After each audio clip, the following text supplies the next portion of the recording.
कल्पतरुभ्यश्च कृपा सिन्धुभ्य एव च पतितानां पावनेभ्यो वैष्णवेभ्यो नमो नमः।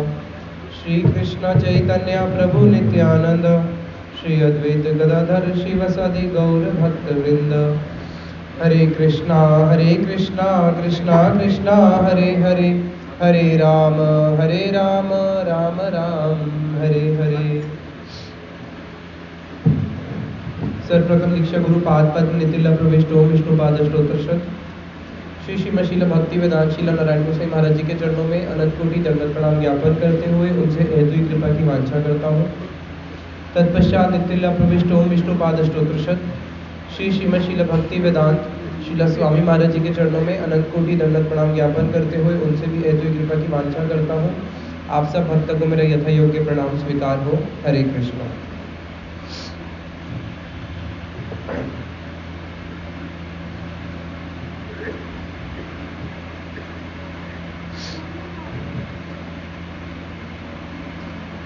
तो हम लोग 7 दिन इकट्ठे हुए हैं श्रीमद् भागवतम की कथा को श्रवण करने के लिए।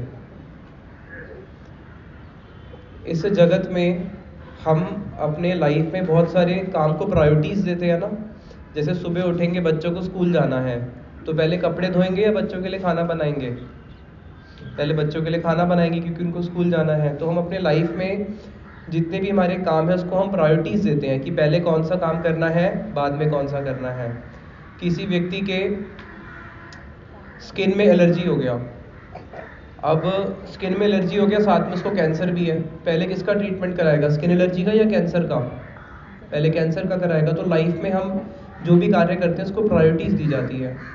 तो अब प्रश्न होता है कि ऐसा कौन सा कार्य है जिस कार्य को सबसे ज़्यादा प्रायोरिटी देनी चाहिए, और वो हम सीखते हैं श्रीमद् भागवतम से, परीक्षित महाराज जी के जीवन से। परीक्षित महाराज जी तो पूरे विश्व के राजा थे, लेकिन जब उनको पता चला कि मेरे जीवन के केवल 7 दिन बाकी हैं तो उन्होंने अपना राज्यभार देखा या फिर राज्य को छोड़ के भागवत सुनने के लिए बैठ गए। सारा काम छोड़ के भागवत सुनने के लिए बैठ गए। तो इसलिए जो श्रीमद् भागवतम की जो कथा श्रवण है ये साधन का बहुत महत्वपूर्ण अंग है। भक्ति का जो सबसे पहला अंग है वो यही है श्रवणम, फिर आता है कीर्तनम। इसलिए भक्ति का सबसे पहला अंग कौन सा है? श्रवणम। जितना हम अच्छा श्रवण करेंगे उतना ही अच्छा हमारा कीर्तन होगा। और अभी हम ये तो नहीं कह रहे कि 7 दिन 7 रात बैठ के कथा सुननी है, हम तो 7 दिन में से केवल शाम के 2 घंटे ही मांग रहे हैं। इसलिए इस 2 घंटे आप लोग अटेंटिवली कथा सुनना। हम श्रीमद् भागवतम का जो 10वां स्कंद है उसका पाठ करेंगे। तो अभी हम आरंभ करते हैं। श्रीमद् भागवतम का जो 10वां स्कंद है इसके अंदर 90 चैप्टर्स हैं। कितने चैप्टर हैं? 90 चैप्टर में से फर्स्ट 39 चैप्टर्स वो तो भगवान श्री कृष्ण की वृंदावन की ब्रज की लीलाओं के हैं, जिसमें भगवान कृष्ण का जन्म से लेके ब्रज में जाना, अगासुर बकासुर को मारना, रास आदि करना, जितनी भी ब्रज की लीलाएं हैं वो फर्स्ट 39 चैप्टर्स में मेंशन हुई है। तो हम इन 7 दिन के अंदर ये फर्स्ट 39 चैप्टर्स के ऊपर ही कथा करेंगे। और 90 में से जो लास्ट के 39 चैप्टर्स हैं उसमें सारी द्वारका की लीलाएं हैं। फर्स्ट 39 वृंदावन की, लास्ट 39 द्वारका की। बीच में कितने चैप्टर्स बचे? 90 में से 12 चैप्टर। जो 12 चैप्टर बचते हैं उसमें एक चैप्टर में जो अक्रूर जी आए थे, कृष्ण को लेके गए थे, और बाकी के जो 11 चैप्टर्स हैं उसमें सारी मथुरा की लीला है। तो इसके अंदर 10वें स्कंद के अंदर भगवान कृष्ण की लीला को 3 भाग में बांट गया। पहला उनकी वृंदावन की लीला, सेकेंड उनकी मथुरा की लीला, और फिर लास्ट में उनकी द्वारका की लीला। तो बताया कि जो सबसे पहले वृंदावन की लीला है वो क्या है? वो पूर्णतम है। उसके बाद जब मथुरा में गए वो पूर्णतर, और द्वारका में गए पूर्ण। जैसे होता है ना गुड बेटर बेस्ट, तो पूर्णतम, पूर्णतर और पूर्ण। तो हम पूर्ण और पूर्णतर नहीं, हम पूर्णतम कथाओं को श्रवण करेंगे जो कि भगवान की वृंदावन की लीलाएं हैं। तो शुरू करते हैं। अभी जब 9 चैप्टर हो चुके थे भागवतम के 9 स्कंद, तो 9वें स्कंद के अंत में परीक्षित महाराज जी के सामने सुखदेव गोस्वामी जी ने भगवान कृष्ण की लीला का संक्षिप्त में वर्णन किया था। संक्षिप्त में, जैसे राम जी की लीला का भी संक्षिप्त में वर्णन किया। राम जी की लीला को अगर 3 लाइन में बोलना हो तो क्या है? दशरथ महाराज जी के पुत्र थे, वन में गए, रावण को मारा, वापस आए, सीता जी को वहां से लेके फिर बाद में सीता जी को वनवास दे दिया, हो गई रामायण पूरी। ये तो क्या हो गया, केवल संक्षिप्त में। तो ऐसे ही जब संक्षिप्त में उन्होंने भगवान कृष्ण की लीला का 9वें स्कंद में गान किया,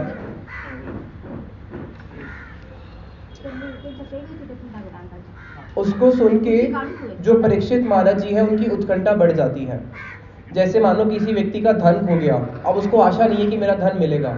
अगर किसी का धन, खोया हुआ धन का उसको कुछ अंश मिल जाए तो कुछ अंश मिलने के साथ साथ क्या होती है, अब उसको आशा लगती है कि मेरा बाकी धन भी मिल सकता है। उसी प्रकार से परीक्षित महाराज जी ने जब कृष्ण की लीलाओं को श्रवण किया तो उनको आया कि मैं तो भागवत सुनने ही बैठा किसके लिए था, भगवान कृष्ण की लीलाओं का वर्णन सुनने के लिए। अभी तक 9वें स्कंद तक उन्होंने अनेक अनेक मनु के जो वंश में अवतार हुए, भगवान के जितने भी अन्य अवतार हुए, नरसिंह, कुर्म, बरा आदि सबकी लीला कथाएं सुन ली, अनेक अनेक राजाओं की कथा सुन ली। अब उनके मन में जिज्ञासा आती है कि बस अब तो मेरा समय भी बहुत कम बचा है, 4 दिन तो मेरे जीवन के बीत चुके हैं, अब शेष केवल 3 दिन बचे हैं। अब इस 3 दिन के अंदर मैं केवल भगवान कृष्ण की कथा का ही रसपान करना चाहता हूँ अपने कर्णेंद्रियों से। इसलिए उन्होंने सुखदेव गोस्वामी जी से बड़े उत्कंठित होकर पूछा। 10वें स्कंद में अब सुखदेव गोस्वामी जी के सामने परीक्षित महाराज जी प्रश्नों की लड़ी लगा देते हैं, बहुत सारे प्रश्न पूछते हैं। सबसे पहला प्रश्न पूछते हैं, कथितो वंश विस्तारो भवता सोम सूर्ययो, कि हे प्रभु आपने जो मुझे सूर्यवंश और चंद्रवंश, सूर्यवंश और चंद्रवंश, सूर्यवंश में कौन आए थे, राम, और चंद्रवंश में कौन आए हैं, भगवान कृष्ण। ये बताओ सूर्य और चंद्र में से श्रेष्ठ कौन है, सूर्य या चंद्रमा? सूर्य, क्योंकि सूर्य की रोशनी से तो चंद्रमा चमकता है। अगर सूर्य अपनी किरणें ना दे तो चंद्रमा की चमक नहीं आएगी। चंद्रमा को जो शक्ति मिल रही है वो कहाँ से मिल रही है, सूर्य से मिल रही है। तो जब भी सूर्य और चंद्र का वर्णन आता है तो पहले सूर्य नाम बोला जाता है, सूर्य चंद्र बोला जाता है, कभी भी चंद्र सूर्य नहीं बोला जाता, क्योंकि सूर्य तेज किससे ले रहा है, चंद्रमा से ले रहा है। जैसे पिता और पुत्र, पहले किसका नाम आएगा, पिता का या पुत्र का? पहले पिता का आता है फिर पुत्र का आता है। लेकिन यहाँ पे सुखदेव गोस्वामी जी से वो प्रश्न पूछते हैं कि पहले चंद्र का नाम लेते हैं, चंद्र और फिर सूर्य का। क्यों? क्योंकि चंद्र श्रेष्ठ हो गया, क्योंकि चंद्र वंश में कौन आए हैं, स्वयं अवतारी भगवान कृष्ण आए हैं, और सूर्य में तो उनके अंश प्रभु श्री राम आए हैं। तो वो उत्कंठा पूर्वक पूछते हैं कि मेरे को इस चंद्रवंश के बारे में आप बताइए कि ये चंद्रवंश क्या है। और ये जो हमारी श्रीमद् भागवतम है, इस भागवतम जैसे संस्कृत में एक शब्द के बहुत सारे अर्थ हो सकते हैं। जैसे मैं आप लोगों से पूछता हूँ, बताइए पंकज को क्या कहते हैं, कोई बता सकता है? थोड़ा संस्कृत तो सीखा होगा। पंकज किसको कहते हैं, कमल को। पंकज का अर्थ बहुत सारा होता है। पंक मतलब होता है कीचड़, अज मतलब जो कीचड़ से जन्म ले। अब कीचड़ से तो केवल कमल ही जन्म नहीं लेता, कीचड़ से तो बहुत सारे प्रकार के कीड़े भी हैं जो जन्म लेते हैं। कीचड़ से तो बहुत प्रकार के और भी ऐसे साग है जो जन्म लेता है। जैसे हम वहाँ पे जाते हैं नवद्वीप में, बंगाल में, तो वहाँ कीचड़ में बहुत सारा साग उग रहा होता है, वहाँ पे 15 प्रकार का साग होता है। तो कीचड़ से तो बहुत सारी चीजें जन्म लेती है, लेकिन पंकज का अर्थ वहां पे क्या कहना चाह रहे हैं, कमल कहना चाह रहे हैं। तो संस्कृत में एक शब्द के बहुत सारे अर्थ हो जाते हैं। जैसे आत्मा किसको कहते हैं, आत्मा किसको कहते हैं, शरीर के अंदर जो रहती है उसको आत्मा बोलते हैं ना। लेकिन आत्मा के श्रीमद् चैतन्य महाप्रभु ने 64 प्रकार के अर्थ किए थे। शरीर को भी आत्मा बोलते हैं, मन को भी आत्मा बोलते हैं, बुद्धि को भी आत्मा बोलते हैं। अब आत्मा का अर्थ 64 टाइप से हो सकता है। अब उसी प्रकार से जो श्रीमद् भागवतम है, अब श्रीमद् भागवतम जब सुखदेव गोस्वामी जी बोल रहे हैं, किसको बोल रहे हैं, सुखदेव गोस्वामी श्रीमद् भागवतम किसको बोल रहे हैं, परीक्षित महाराज जी को बोल रहे हैं। तो जिस भागवत को परीक्षित महाराज जी समझ रहे हैं, क्या वहां पे ऑडियंस, जो बाकी ऑडियंस है, वो भी सब उसको उसी तरीके से समझ रही है? क्लास में एक टीचर समझाने वाली होती है, बहुत सारे बच्चे होते हैं, तो क्या सारे बच्चे टीचर्स की उस भाव को पूरा एज इट इज ग्रहण कर लेते हैं? नहीं कर पाते। तभी टॉपर्स होते हैं, कुछ मीडियम होते हैं, कुछ लूजर्स भी होते हैं। तो श्रीमद् भागवतम के जो टॉपर्स हैं वो कौन है, पहले हम इसको समझेंगे। श्रीमद् भागवतम की जो टीका है, टीका का अर्थ होता है कि संस्कृत का जो श्लोक है उसको खोल के उसका अर्थ करना, उसको बोलते हैं एक्सप्लेनेशन, संस्कृत में बोलते हैं टीका। तो श्रीमद् भागवतम की मुख्यतः 4 टीका हमारे गौड़ीय संप्रदाय में बहुत विशेष मानी जाती है। सबसे पहले एक श्रीधर स्वामी पाद हुए हैं, उनकी टीका, जिन्होंने भाव अर्थ दीपिका लिखी है ताकि हम इस भागवत को समझ सकें। जब श्रीमद् चैतन्य महाप्रभु आए थे तो चैतन्य महाप्रभु भी जब भागवत पढ़ते थे तो वो भागवत को टीका समेत पढ़ते थे। टीका समेत का अर्थ होता है कि उस श्लोक का एक्सप्लेनेशन। और श्रीमद् चैतन्य महाप्रभु किसकी एक्सप्लेनेशन पढ़ते थे, श्रीधर स्वामी पाद की, जो सबसे पुरानी एक्सप्लेनेशन है। उसके बाद 6 गोस्वामियों का आपने नाम सुना होगा, जीव गोस्वामी, सनातन गोस्वामी। तो सनातन गोस्वामी जी ने वैष्णव तोषणी नाम की टीका लिखी इसी भागवतम के 10वें स्कंद की। और फिर उसके 6 गोस्वामियों के बाद हुए हैं हमारे शिला विश्वनाथ चक्रवर्ती ठाकुर जी। जो विश्वनाथ चक्रवर्ती ठाकुर जी हुए हैं, उन्होंने जो टीका लिखी है उसका नाम है सार अर्थ दर्शिनी। सार अर्थ दर्शिनी यानी कि भागवतम का जो अंदर का जो उसका सार है उसको दर्शन कराती है उनकी टीका। हमारे शिला प्रभुपाद जी एक बात बोलते थे, इस जगत में कोई व्यक्ति अगर किसी का धन चोरी कर ले उसको क्या बोलते हैं? चोर। कि भैया तुमने मेरे से पूछे मेरा धन क्यों ले लिया। तो जो श्रीमद् भागवतम है वो किसका धन है?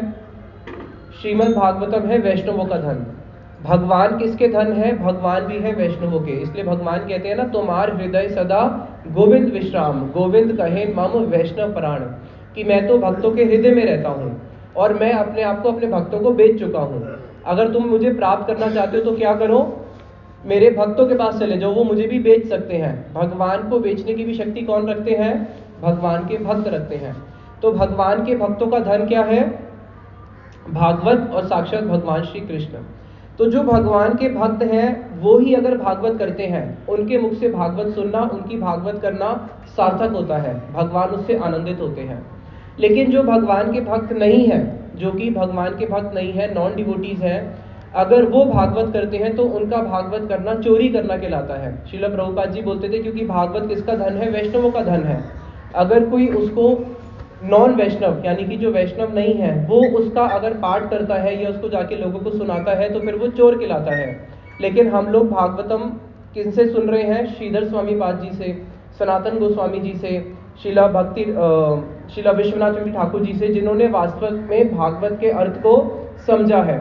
तो अभी हम जो भागवतम की टीका सुनेंगे, शिला विशेष रूप से विश्वनाथ चक्रवर्ती ठाकुर जी की जो टीका है उसी के ऊपर ही हम 7 दिन श्रवण करेंगे। तो वहां पे परीक्षित महाराज जी ने पहला प्रश्न ये पूछा कि सूर्य वंश और उस वंश में जितने भी राजा हुए हैं मैं उनके बारे में जानना चाहता हूँ। और अभी परीक्षित महाराज जी की स्थिति कैसी है? जब वो उनसे प्रश्न पूछ रहे हैं उनका हृदय गदगद हो चुका है, उनके शरीर में रोमांच हो रहा है, उनके आंखों से अश्रु बह रहे हैं। और अश्रु बहते हुए इस प्रकार से रोमांचित होते हुए वो वहां पे प्रश्न पूछ रहे हैं। किनसे? सुखदेव गोस्वामी जी से, कि मुझे इसका गान कीजिए कि इस चंद्रवंश में कौन कौन से राजा आए हैं, और विशेष रूप से भगवान कृष्ण के बारे में वो जानना चाहते हैं। अब स्टार्टिंग में ही जो परीक्षित महाराज जी है उनको बोला गया है श्री राज उवाचा, कि 10वें स्कंद की जो आरंभ कर रहे हैं प्रश्न से हो रही है। और ये प्रश्न कौन पूछ रहे हैं? परीक्षित महाराज जी। उनके लिए बोला श्री राज उवाचा, कि उन्होंने प्रश्न पूछे। अभी यहाँ पे प्रश्न उठता है कि क्या परीक्षित महाराज जी जब भागवत कथा सुनने के लिए बैठे थे वो राजा थे या राजपद छोड़ चुके थे? वो तो राजपद छोड़ चुके थे। अगर कोई मंत्री है और मंत्री पद को वो छोड़ दे फिर तो उसको मंत्री बोलेंगे नहीं। देश का जो प्रेसिडेंट है वो तो एक ही रहेगा, 2 तो हो नहीं सकते।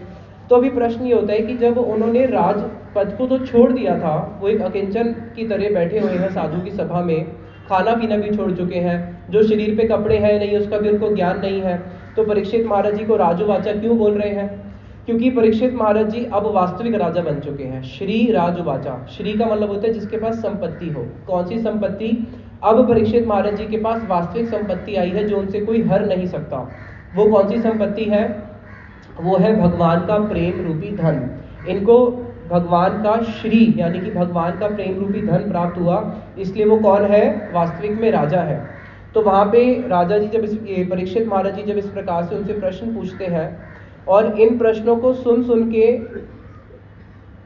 सुखदेव गोस्वामी मन में बड़े आनंदित हो रहे हैं। हमारे गुरुदेव एक बात बोलते थे, जब हमारे गुरुदेव फर्स्ट टाइम विदेश गए थे 1996 में, तो गुरुदेव ने बोला था कि मैं भारत से जो आया हूं मैं गरीब भारत से नहीं आया, मैं एक बहुत ही संपन्न और धनी भारत से आया हूं, और मेरे पास भारत में कोई अनाज की कमी तो है नहीं जो तुम्हारे विदेश में आया हूं।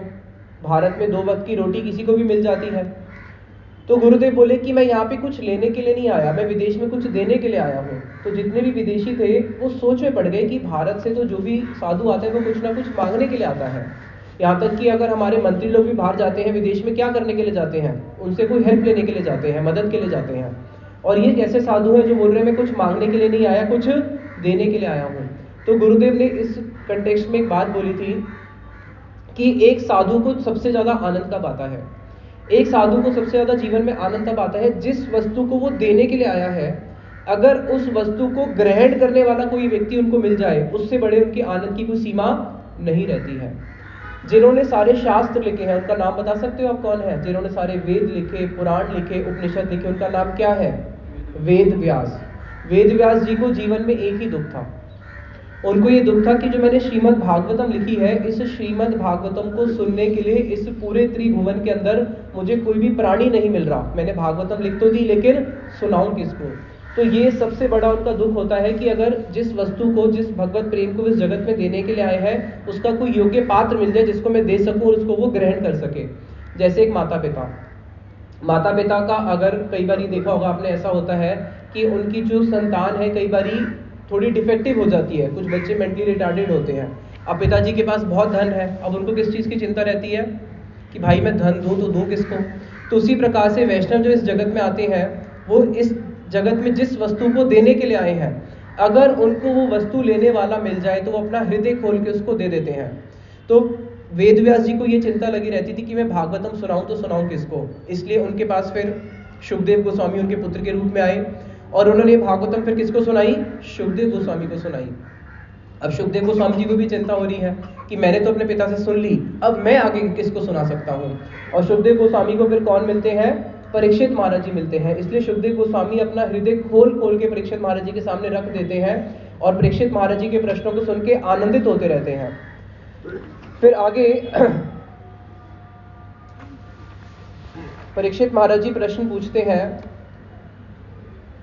कि चंद्रवंश के अंदर भी, मेरे पास तो समय कम है, अब समय कम होने के कारण मैं पूरे चंद्रवंश के बारे में नहीं जानना चाहता। चंद्रवंश के अंदर भी विशेष रूप से जो यदु है, जिन यदु कुल के अंदर भगवान आए, पता होगा यदुवंशी बोलते हैं भगवान को, जिस यदु कुल में भगवान कृष्ण आए, मैं उस यदु कुल के बारे में वर्णन जानना चाहता हूं कि ऐसा क्या था यदु कुल में कि जिसके अंदर भगवान श्री कृष्ण आए।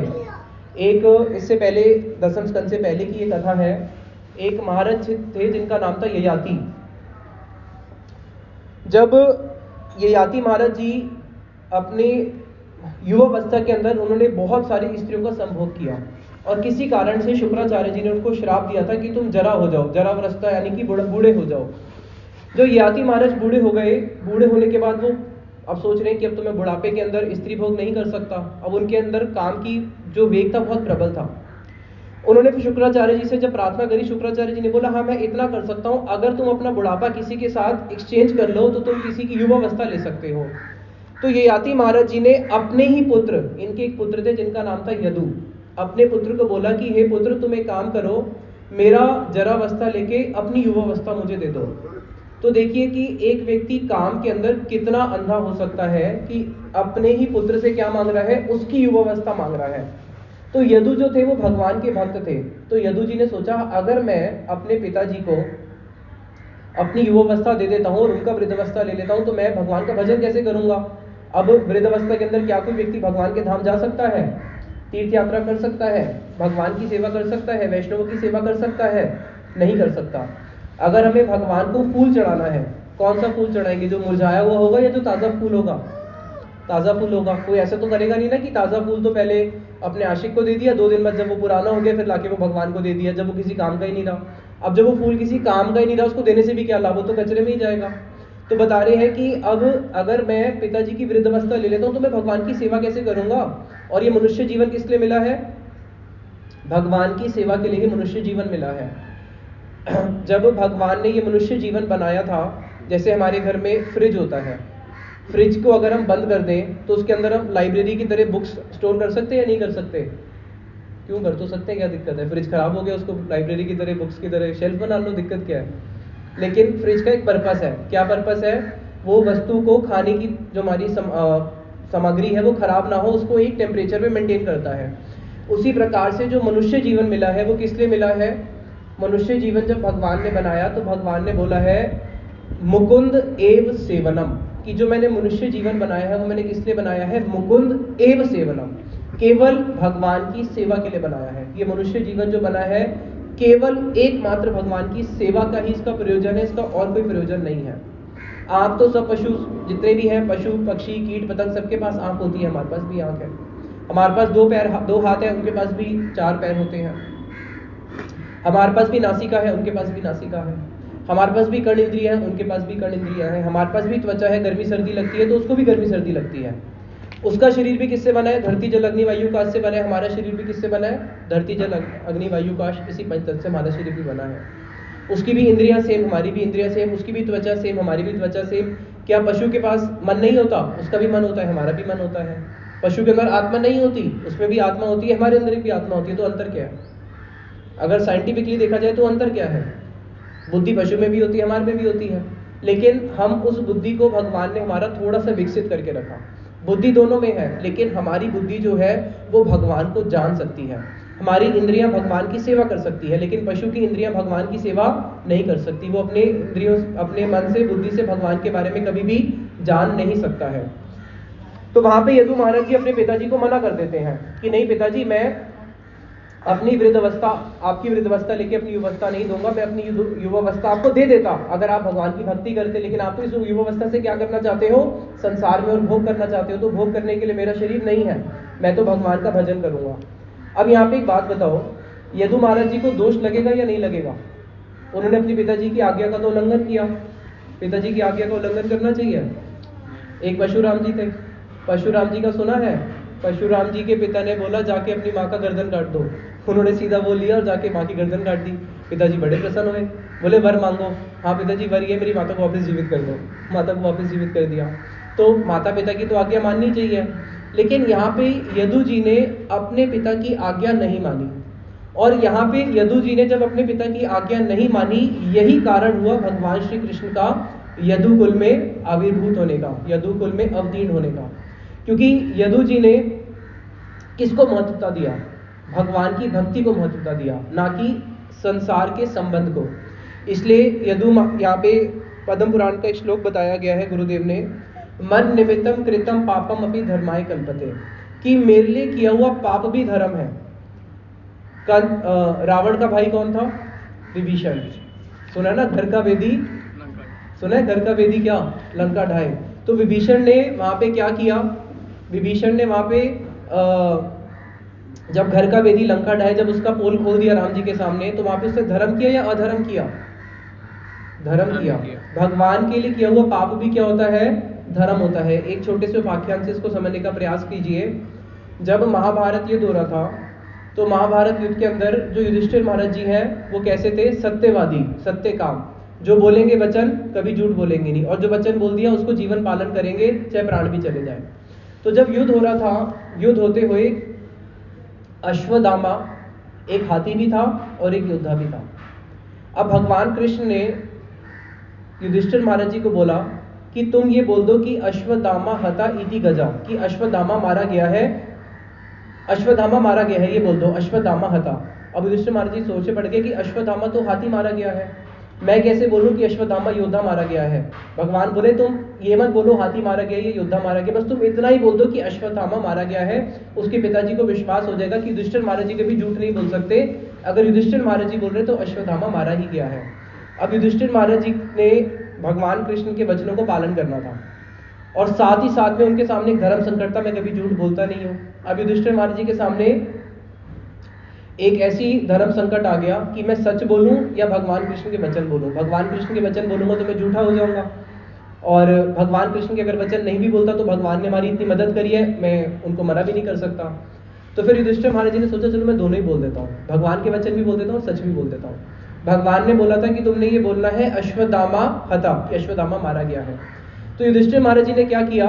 पहले तो भगवान के वचन बोले अश्वत्थामा हता, लेकिन अपना स्वभाव नहीं छोड़ पाए सत्यवादी होने का। फिर आगे उन्होंने बोल दिया इति गजा, कि जो अश्वत्थामा मारा गया है वो तो गज है। लेकिन जैसे ही उन्होंने बोला इति गजा, उतने में भगवान कृष्ण कौन है? भगवान कृष्ण जो है चतुर शिरोमणि है, उनसे बड़ा चतुर कोई नहीं है। वो जानते थे कि ये सच बोलेंगे ही बोलेंगे। तो जैसे ही उन्होंने बोला अश्वत्थामा हता, उतने भगवान ने अपना शंख बजा दिया। अब जब उन्होंने आगे बोला इति गजा, वो किसी को सुनाई नहीं दिया, और वहां पे युधिष्ठिर महाराज जी को लेकिन दोष लग गया। क्या दोष लग गया? झूठ बोलने का या सच बोलने का दोष लग गया? उनको सच बोलने का दोष लग गया। अगर भगवान के लिए कोई पाप भी किया जाता है तो वो क्या होता है? भगवान के लिए कि वो पाप भी क्या होता है? वो भी धर्म माना जाता है। आपके यहाँ पे रामानुजाचार्य जी के बहुत बड़ा एक statue of equity of statute है। रामानुजाचार्य जी की पूरे जगत में पूजा होती है। रामानुजाचार्य जी ने चोरी करवाई थी, पता है आप लोगों को? उनके 4 शिष्य थे, उन्होंने 4 शिष्यों को देखा, उस समय बड़े बड़े राजा थे, उनके पास सारा सोना चांदी पड़ा हुआ है, और ये सारा सोना चांदी किसके लिए? तो भगवान की सेवा के लिए। ये तो अपनी तिजोरियों के अंदर भर के बैठे हैं अपनी रानियों के लिए और अपने बच्चों के लिए, तो मैं इसको ऐसे चोरी करके भगवान के मंदिर बनवाऊंगा बड़े बड़े। तो जो दक्षिण भारत में जो सोने के इतने बड़े बड़े मंदिर हैं जिसके अंदर इतना सारा सोना है, ये रामानुजाचार्य जी ने अपने 4 शिष्यों को 4 सिद्धि दी थी। एक को सिद्धि दी थी पानी में चलने की, एक को दी थी दीवार में आर पार देखने की, एक को दी थी कि वो महल के अंदर अगर द्वार भी बंद है तो नीचे से घुस के जा सकता है। ऐसे 4 शिष्यों को 4 सिद्धि देके बड़ा बड़ा सोना चोरी करवाया भगवान की सेवा के लिए। दोष लगेगा? वो तो कौन है? साक्षात आचार्य हैं। तो इसलिए भागवत में बताया गया है कि पद्म पुराण में कि मन निमित्तम कृतम पापम धर्माय कल्पते, कि मेरे लिए किया हुआ धर्म भी क्या है? पाप बन जाता है। लेकिन इसका उल्टा भी है, माम अनधृत्य धर्मो अपि पापा स्यात् मत प्रभावता, कि अगर मेरी सेवा के उद्देश्य से तो किया हुआ धर्म भी क्या है और पाप भी क्या है? धर्म है। लेकिन जहां पे मेरी सेवा का उद्देश्य नहीं है, मेरे को अनादर करके अगर कोई धर्म भी किया जाता है, वो धर्म भी फिर पाप बन जाता है। यानी कि पाप धर्म बन जाता है और धर्म क्या बन जाता है? पाप बन जाता है। मूल क्या है? भगवान की सेवा, कि आप भगवान की सेवा के उद्देश्य से क्या कर रहे हैं। फिर आगे यदु कुल में भगवान कृष्ण अवतीर्ण हुए, उसका कारण था कि यदु जी के अंदर भगवान का भक्ति था। जिस प्रकार से जो मले पर्वत होता है, मले पर्वत में ही चंदन मिलता है और कहीं मिलता नहीं है, उसी प्रकार से भगवान जब भी आविर्भूत होते हैं तो भक्तों के कुल में ही होते हैं और कहीं होते नहीं हैं। फिर आगे उन्होंने प्रश्न पूछा, दूसरा प्रश्न, कि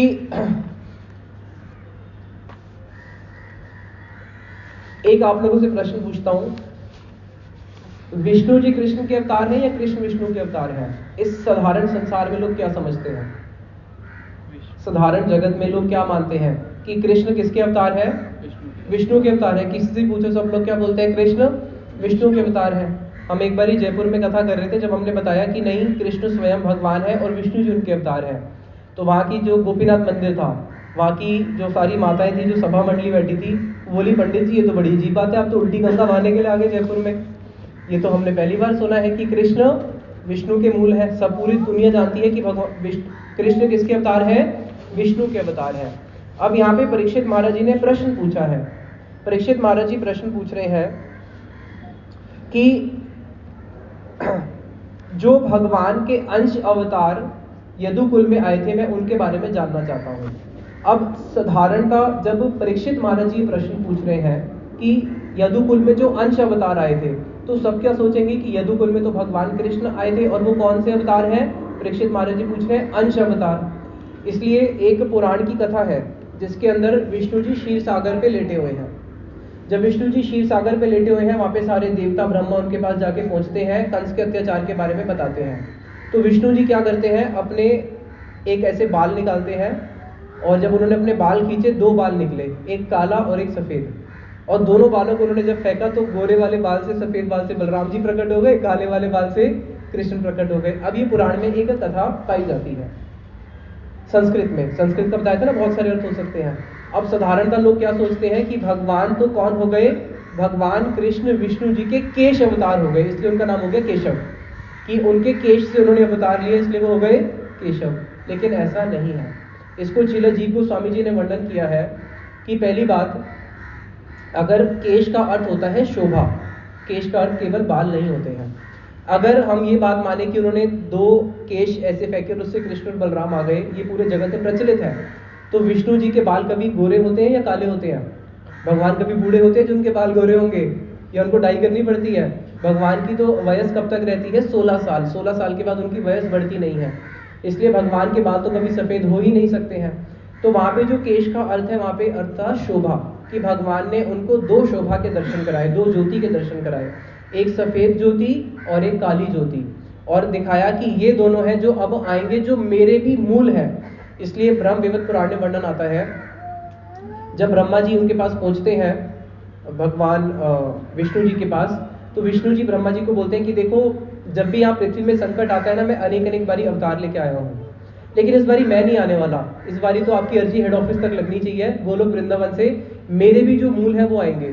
तो ब्रह्मा जी चारों सर से सोचने लग जाते हैं, आपके भी ऊपर कोई है, ये तो मैं पहली बार सुन रहा हूँ। तो बोलते हैं नहीं चलो मैं तुम्हें दिखा के लाता हूँ। तो उनको भगवान विष्णु जी गोलोक वृंदावन लेके जाते हैं और वहाँ पे उन्होंने देखा कि भगवान कृष्ण एक कमल के आसन पे राधा जी के साथ बैठे हैं। और उतने में ही फिर ब्रह्मा जी ने क्या देखा, जो विष्णु जी थे, ये विष्णु जी साथ ही साथ चतुर्भुज विष्णु जी भगवान कृष्ण के विग्रह में प्रवेश कर गए।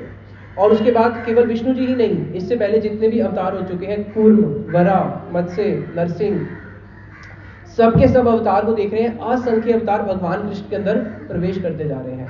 अब यहाँ पे परीक्षित महाराज जी जो प्रश्न पूछ रहे हैं कि सुखदेव गोस्वामी जी से कि यदुकुल में वो भगवान कृष्ण ने अपने अंश के साथ अवतार लिया। अंश, अब यहाँ पे अंश का अर्थ क्या है? अंश का अर्थ हमारे जो गुरु वर्ग उन्होंने किया है कि जब नरसिंह भगवान आते हैं तो केवल नरसिंह भगवान आते हैं, जब भगवान का अवतार होता है राम रूप में तो केवल राम रूप आते हैं, जब मत्स्य अवतार होता है तो केवल मत्स्य रूप में आते हैं, लेकिन जब भगवान कृष्ण आते हैं तो वो पूर्ण अवतारी हैं, तो उनके अंदर सारे अवतार सम्मिलित होते हैं। समझ में आया? यानी कि जब भगवान कृष्ण आए हैं तो उनके अंदर विष्णु जी भी है, उनके अंदर राम भी है, उनके अंदर नरसिंह भी है, उनके अंदर वरा भी है, उनके अंदर कूर्म अवतार भी है, भगवान के जितने भी अवतार हैं, हयग्रीव अवतार, परशुराम अवतार, धन्वंतरी अवतार, जितने भी 24 अवतारों का वर्णन है, और असंख्य अवतार जो वर्णन नहीं भी है, वो सारे के सारे अवतार किसके अंदर आते हैं? भगवान कृष्ण के अंदर आते हैं। लेकिन इससे पहले जितने भी अवतार होते हैं उसमें भगवान स्वयं जो उनका एक अंश है वो आता है, लेकिन भगवान कृष्ण कौन है? अवतारी हैं, जिनसे सारे के सारे अवतार निकलते हैं। समझ में आ रहा है? अवतारी और अवतार। तो जब भगवान कृष्ण अवतारी स्वयं आते हैं तो सारे के सारे अवतार उनके अंदर ऑलरेडी सम्मिलित होते हैं। फिर आगे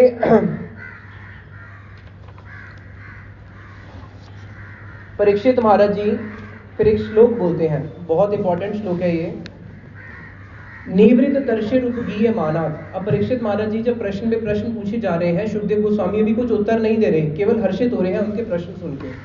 तो मानो परीक्षित महाराज जी ये सोचते हैं कि ऐसा तो नहीं कि सुखदेव गोस्वामी ये सोच रहे हो कि 4 दिन से मैं कथा सुन रहा हूँ तो मुझे भूख प्यास लग रही होगी, इसलिए मेरे प्रश्नों को उत्तर नहीं दे रहे।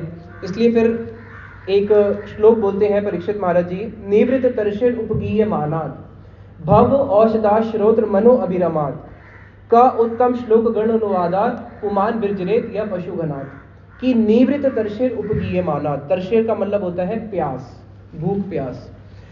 परीक्षित महाराज जी को प्यास लगी थी और उसी प्यास के कारण इतना बड़ा उनसे घोर अपराध हो गया, उन्होंने एक मुनि के गले के अंदर सर्प की मरे हुए सर्प को डाल दिया। कह रहे हैं लेकिन प्रभु अब जो मैं कृष्ण कथा सुनने के लिए बैठा हूँ, निवृत्त तर्षिर उपगीय मानात, भगवान की इन कथाओं को सुनने के बाद मैं निवृत्त तर्षिर हो चुका हूँ। निवृत्त तर्षिर का अर्थ होता है जिसकी तृष्णा खत्म हो चुकी है। तृष्णा खत्म का अर्थ है जब हम भागवत कथा सुनते हैं, जब हमारा भगवान से संबंध होता है। अब अगर आपको ये पता लगाना है कि मैं भक्ति में आगे बढ़ रहा हूँ या नहीं बढ़ रहा, उसका सिंपल सा एक लॉजिक है। अगर आप खाना खा रहे हो, खाना खाने के साथ साथ भूख खत्म होती है नहीं होती? अगर कोई व्यक्ति खाना भी खाता रहे और उसकी भूख खत्म ना हो, भूख बढ़ती रहे, कभी ऐसा सुना कि मैं तो बहुत सारा खाना खाया, मुझे भूख लगी थी और मेरा खाना खाने से मेरा भूख और बढ़ गया? ऐसा तो कभी होता नहीं है। मेरे को बहुत प्यास लगी थी और मैंने बोला अरविंद प्रभु को बहुत प्यास लगी है, मुझे 2 लीटर पानी पिला दो। अब 2 लीटर पानी पीने के बाद मेरी प्यास 4 लीटर हो गई। ऐसा होता है कभी? ऐसा तो होता नहीं है। लेकिन इस भौतिक जगत में ऐसा ही होता है। भौतिक जगत के अंदर संसार में किसी की जो हमारी तृष्णाएं होती हैं, कैसी तृष्णाएं? संसार को भोगने की तृष्णाएं, धन की इच्छा। कंस की या रावण की कभी धन की इच्छा पूरी हुई?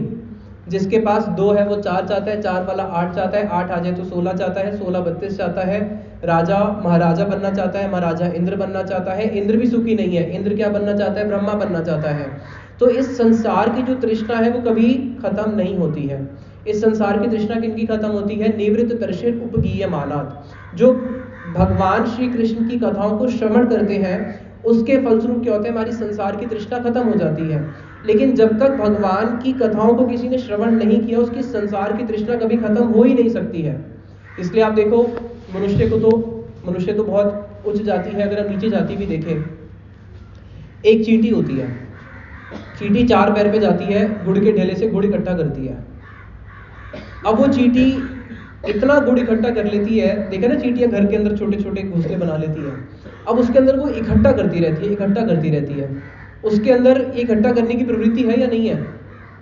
पक्षी भी क्या करते हैं, इकट्ठा कर करके अपने घोंसले के अंदर डालते रहते हैं। तो ये जो संग्रह करने की वृत्ति है, मनुष्य तो क्या पशु पक्षी जाति के अंदर भी देखा जाता है।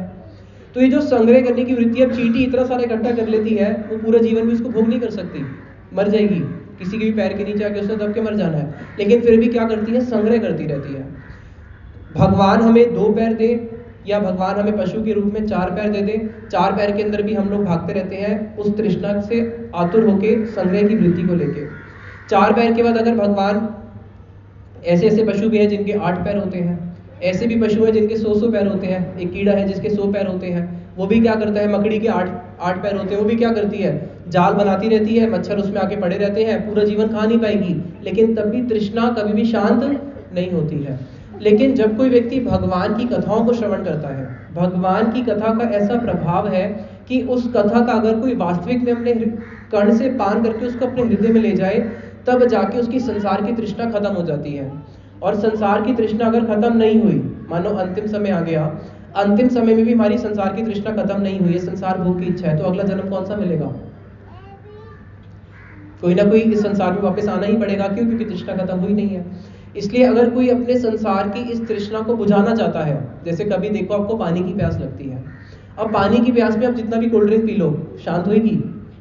कुछ भी दुनिया भर की कोई भी चीज पी लो, कभी भी शांत नहीं होगी। कैसे शांत होगी? वो केवल पानी से ही होगी। उसी प्रकार से जो जीव की ये जो तृष्णाएं हैं संसार की, वो संसार की किसी भी भौतिक पदार्थ से कभी शांत हो ही नहीं सकती है। क्योंकि श्रीमद् भागवत में बताया गया है, यद पृथिव्याम ब्रीहियम हिरण्यम पश्वा स्त्रिया देयंतिम ना पुंसा प्रीतिम पुंसा काम हतस्यते, कि अगर हम संसार में किसी एक व्यक्ति को इस संसार का सारा सोना लाके दे दें, इस संसार में जितना भी सोना है, भारत में नहीं, भारत भूमि के बाहर जितने भी अन्य देश हैं, वहां से सारा सोना इकट्ठा करके अगर एक व्यक्ति को दे दिया जाए, ये लो जी सारा सोना आपका हो गया। इस संसार में जितने भी पशु हैं, जितना भी धन है, जितनी भी स्त्रियां हैं, एक कामुक व्यक्ति को संसार की सारी स्त्री, सारा धन, सारे पशु भी लाके दे दो। पहले के लोग अमीर होते थे पशु के हिसाब से, कितने हाथी हैं, कितने घोड़े हैं, तब भी उसकी जो काम वासना है शांत नहीं हो सकती, तब भी उसकी तृष्णा कभी शांत हो ही नहीं सकती है। जैसे श्रील स्वामी महाराज जी सिंपल सा उदाहरण देते थे, अगर हम मछली को पानी से बाहर निकाल दें और पानी के बाहर निकाल के हम उस मछली को दुनिया की कोई भी वस्तु दें, उसको 7 स्टार में रखें, उसको धन संपत्ति कुछ भी दें, मछली कभी शांत होगी? उसको क्या चाहिए? उसको केवल पानी चाहिए। उसी प्रकार से जीव को क्या चाहिए? उसको चाहिए भगवान के चरणों की सेवा। तो जब तक हमारे को भगवान के चरणों की सेवा नहीं मिलती, तब तक हमारी तृष्णा शांत नहीं होती है। और एक बात और भी है, जब तक संसार की तृष्णा शांत नहीं होगी, तब तक भगवान की कथा भी कान में प्रवेश नहीं करेगी। समझ में आया? दोनों चीजें, दोनों चीजों को अच्छे से समझो। पहला बोला कि जब तक भगवान की कथा हृदय में नहीं जाएगी, तब तक संसार की तृष्णा शांत नहीं होगी। दूसरा बोल दिया कि जब तक आपकी संसार की तृष्णा हृदय में है, तब तक भगवान की कथा भी कान में नहीं जाएगी। अब दोनों का सामंजस्य क्या है? संसार की तृष्णा तो है ही है, यानी कि कथा कान में जाने वाली नहीं है, और बोल रहे जब तक कथा कान में नहीं जाएगी, संसार की तृष्णा शांत नहीं होगी। तो ये हो गया, प्रभु जी आपको भूख लगी है, जब तक आपको भूख लगी आपके पेट में खाना जाएगा नहीं, तो पहले भूख मिटाओ। और भूख तो तब मिटाएगा ना जब खाना जाएगा, जब तक खाने नहीं जाएगा भूख कैसे मिटेगी? तो इसका सामंजस्य है महत सेवा, कि जब हम वैष्णवों की सेवा करते हैं, महापुरुषों की सेवा करते हैं, उनकी सेवा के प्रभाव से धीरे धीरे हमारी संसार की जो तृष्णा है वो क्षीण होती है। जितने परिमाण में हमारे संसार की तृष्णा क्षीण होती है, उतने ही परिमाण में हमारे हृदय के अंदर हरि कथा प्रवेश करती है। समझ में आया? जितने परिमाण में हमारी संसार की दशा क्षीण होगी, उतने ही परिमाण में हरि कथा कान में प्रवेश करती है। सबके कान में पूरी हरि कथा संपूर्ण रूप से प्रवेश करती नहीं है। इसलिए बताया गया है नित्यम भागवत सेवया, कि जब हम इस कथा को बार बार सुनते रहेंगे, उसके सुनने से क्या होगा, धीरे धीरे हमारी संसार की तृष्णा शांत होगी और भगवान की कथा में रुचि होगी। एक यही दक्षिण भारत के बहुत धनी 2 दंपत्ति थे। जब उन्होंने रामानुजाचार्य जी से कथा सुनी, उनसे कथा सुनने के प्रभाव से धीरे धीरे उनका संसार की तृष्णा खत्म हो गई। अब वो जब भिक्षा मांगने के लिए जाते थे, रोज भिक्षा में दाल चावल जो मिलता था पति लेके आता था, पत्नी बनाती थी, ठाकुर जी को भोग लगाती थी, दोनों पाते थे।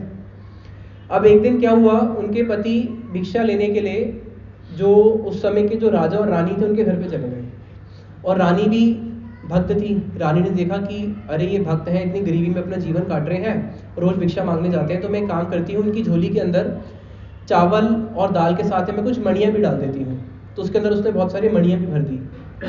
अभी अपनी पत्नी के पास लेके गया, पत्नी ने भोजन बनाया पाया, फिर अगले दिन फिर भिक्षा में रानी के यहाँ पहुँच गया। अब रानी को बड़ा क्रोध आया, कल इसको मैंने इतनी मणियाँ दी थी, पूरा जीवन भी पति पत्नी खाए तब भी खत्म नहीं होगी, ये तो एक नंबर का लालची है। आज फिर मेरे पास आ गया है, किसके लोभ से? दाल चावल के लोभ से नहीं, कि हाँ आज रानी से कुछ फिर से मणियाँ मिल जाएगी। तो रानी ने राजा को बोला कि आप इस ढोंगी साधु को जेल में डाल दो, ये दोनों पति पत्नी ढोंग करते हैं। राजा ने बोला नहीं, आज तुम एक बार इसको फिर से देके देखो। रानी ने फिर से उसको मणियाँ भर के दे दी और उसके अंदर दाल चावल भी उसकी झोली में डाल दिया। अब राजा ने रानी को बोला तुम जाके देखो करते क्या है। जब जाके देखा तो करते क्या है, पत्नी पति को बहुत डांटती है। पत्नी बोलती है कि रोज इतने सारे पत्थर और कंकड़ क्यों उठा के ले आते हो झोली के अंदर, मुझे कितना मुश्किल होती है और आपको भी कितना भार उठा के लेके आना पड़ता है, केवल दाल चावल ही लेके आया करो ना। और उसको छान रही है, छान के क्या कर रही है, हम लोग होते तो छान की मणियाँ रख लेते, दाल चावल फेंक देते, लेकिन वो दाल चावल को तो छान रही है, मणियों को पत्थर समझ के फेंक रही है और बनाती है भोग, ठाकुर जी को लगाती है और पा लेती है। उसकी तृष्णा क्या हो चुकी है, उनकी तृष्णा खत्म हो चुकी है। ऐसे ही वर्णन आता है श्रीला सनातन गोस्वामी जी का। जब सनातन गोस्वामी जी, जिन्होंने भागवतम की टीका लिखी है वैष्णव तोषणी, यमुना किनारे रह के भजन करते थे। एक दिन इनको एक स्पर्श मणि मिली। स्पर्श मणि क्या होता है, लोहे को टच करोगे सोना बन जाएगी। पारस मणि दूसरी होती है, एक होती है स्पर्श मणि, उससे अगर आप लोहे को टच करोगे वो सोना बन जाएगी। अब जिसको स्पर्श मणि मिल जाए उससे ज्यादा अमीर इस जगत में कोई हो सकता है? उससे ज्यादा तो कोई अमीर हो ही नहीं सकता। अब सनातन गोस्वामी बाजी को जो स्पर्श मणि मिल गई तो उन्होंने देखा भाई ये तो मेरे किसी काम की नहीं है, उसको उन्होंने क्या किया, कचरे के ढेर में फेंक दिया। अपना वापस आगे भजन करने के लिए, वो बंगाल के मंत्री थे, उस मंत्री पद को छोड़ के डोर कोपिन पहन के वृंदावन में भजन करते थे, संसार की कोई तृष्णा नहीं है। उनके पास एक शिव जी का भक्त आया और शिव जी के भक्त ने आके बोला, ये सनातन जी मेरी ना बेटी बहुत मेरा परिवार बहुत गरीब है, मेरी बेटी की शादी की वयस हो चुकी है, तो मैं चाहता हूँ मेरी बेटी की शादी करा दो। तो सनातन गोस्वामी पाद जी बोले, भाई तेरी बेटी की शादी मैं कैसे करा दूँ? बोले नहीं, आपके पास बहुत धन है, तो आपके पास बहुत धन है, अगर आप थोड़ा सा भी धन दे दोगे तो मेरी बेटी का विवाह बहुत धूमधाम से हो जाएगा। सनातन गोस्वामी पाद जी बोले, मैं तो एक निष्किंचन वैष्णव हूँ, मैं तो ठाकुर जी को भी सूखी बाटी भोग लगाता हूँ बिना घी के, बिना नमक के, मेरे पास कहाँ से धन आ गया? तो बोले कि नहीं नहीं, मेरे को शिव जी ने बोला है कि आपके पास बहुत धन है। तो शिव जी तो झूठ बोल नहीं सकते, मैं तो शिव जी को उपासक हूँ। शिव जी ने मुझे कल रात को सपने में आके बोला था, तो अपनी बेटी की विवाह चाहता है तो सनातन गोस्वामी पाद जी के पास चले जा। इस पूरे ब्रह्मांड में जितने अमीर वो हैं उतने अमीर तो कुबेर भी नहीं है, लक्ष्मी भी नहीं है, उनके पास इतना धन है। और अब आप मेरे को झूठ बोल रहे हो कि आपके पास धन नहीं है, आप डिसाइड करोगे तो आप झूठ बोल रहे हो या तो शिव जी झूठ बोल रहे हैं। तो सनातन गोस्वामी पाद जी सोच में पड़ गए, शिव जी तो झूठ बोल नहीं सकते, मैं भी झूठ नहीं बोल सकता। फिर उनको याद आया कि हाँ, आज सुबह तो जब मैं स्नान करने गया था मुझे क्या मिली थी, एक स्पर्श मणि मिली थी। उस ब्राह्मण को बोले कि हाँ मेरे पास एक स्पर्श मणि है, उसको मैं वहाँ कचरे के ढेर में सुबह फेंक के आया हूँ, वहाँ से उस स्पर्श मणि को ले लो और उससे तुम्हारी कन्या क्या, जगत की जितनी भी कन्या तुम सबका विवाह करा सकते हो। उसने उस स्पर्श मणि को लिया और बड़ा हुआ नाचता गाता कूदता हुआ अपने वापस घर को लौट रहा था। उसको चेक भी कर लिया 2-3 लोहे को टच करके, हाँ सोना हो जाता है ना, पूरा विश्वास हो गया। जब अभी आधे रास्ते पे पहुंचा ही था तो उसके मन में एक संशय आया। क्या संशय आया, सोचो। संशय ये आया कि जिसने इतनी बड़ी स्पर्श मणि को कचरे में फेंक दिया तो इसके पास और क्या नहीं होगा। अगर कोई स्पर्श मणि को कचरे में फेंक रहा है तो इसका मतलब इसके पास इससे भी कोई और शेष मणि तो होगी ना। तो साथ ही साथ में फिर वो वापस आ गया सनातन गोस्वामी पाद जी के पास। अब यहाँ पे एक शिक्षा है कि अगर जिसको स्पर्श मणि मिल जाए वो भी संतुष्ट होता है क्या? वो भी संतुष्ट नहीं हुआ कि इससे भी तो कुछ बड़ा होगा ना। और फिर जब वापस आया और वापस आके बोलता है कि आपके पास इससे भी बड़ी कोई मणि है, मैं वो चाहता हूँ। तो सनातन गोस्वामी पाद जी बोले, हाँ इससे बड़ी मणि एक है तो सही मेरे पास, लेकिन वो मैं तभी दूंगा जब तुम क्या करोगे, इस स्पर्श मणि को यमुना जी में वापस फेंक के आओगे। तो उसने कहा अभी फेंक के आता हूँ, लेकिन वचन दो इससे बड़ी मणि मिलेगी ना। बोले हाँ इससे बड़ी मणि दूंगा आपको। यमुना जी गए और उस स्पर्श मणि को फेंक दिया। किस लालच में कि इससे बड़ी मणि चाहिए। वापस सनातन गोस्वामी पाद जी के पास आए। सनातन गोस्वामी पाद जी बोले, आंख बंद करो और मेरे पीछे पीछे बोलो, हरे कृष्णा कृष्णा कृष्णा हरे हरे, हरे राम राम राम हरे हरे। उसने आंख बंद करी, पूरा महामंत्र बोल दिया, हाथ आगे करा, चलो दो अब मणि। बोले अच्छा फिर से आंख बंद करो, फिर से बोलो, हरे कृष्णा कृष्णा कृष्णा हरे हरे, हरे राम राम राम हरे हरे। फिर उसने आँख खोली और बोला लाओ अब दो मणि। बोले भाई यही तो मणि है, भगवान का नाम जो कि है चिंतामणि। स्पर्श मणि तो फिर भी आपसे कोई छीन सकता है आपको मार के, लेकिन ये तो आपसे कोई छीन नहीं सकता। स्पर्श मणि जब तक आपका शरीर है तब तक आपके साथ देगी, आगे तो देगी नहीं। स्पर्श मणि आपके संसार के दुख तो खत्म नहीं कर सकती, सोना दे सकती है, लेकिन आपके जीवन में आनंद तो नहीं दे सकती। लेकिन ये एक ऐसी मणि है जो आपके जीवन में आनंद ही आनंद भर देगी। उसने बोला मेरी बेटी की शादी, बोला ना ये चिंतामणि है, तुम बस बैठ के नाम करते रहो, तुम्हारी बेटी की शादी बहुत धूमधाम से हो जाएगी।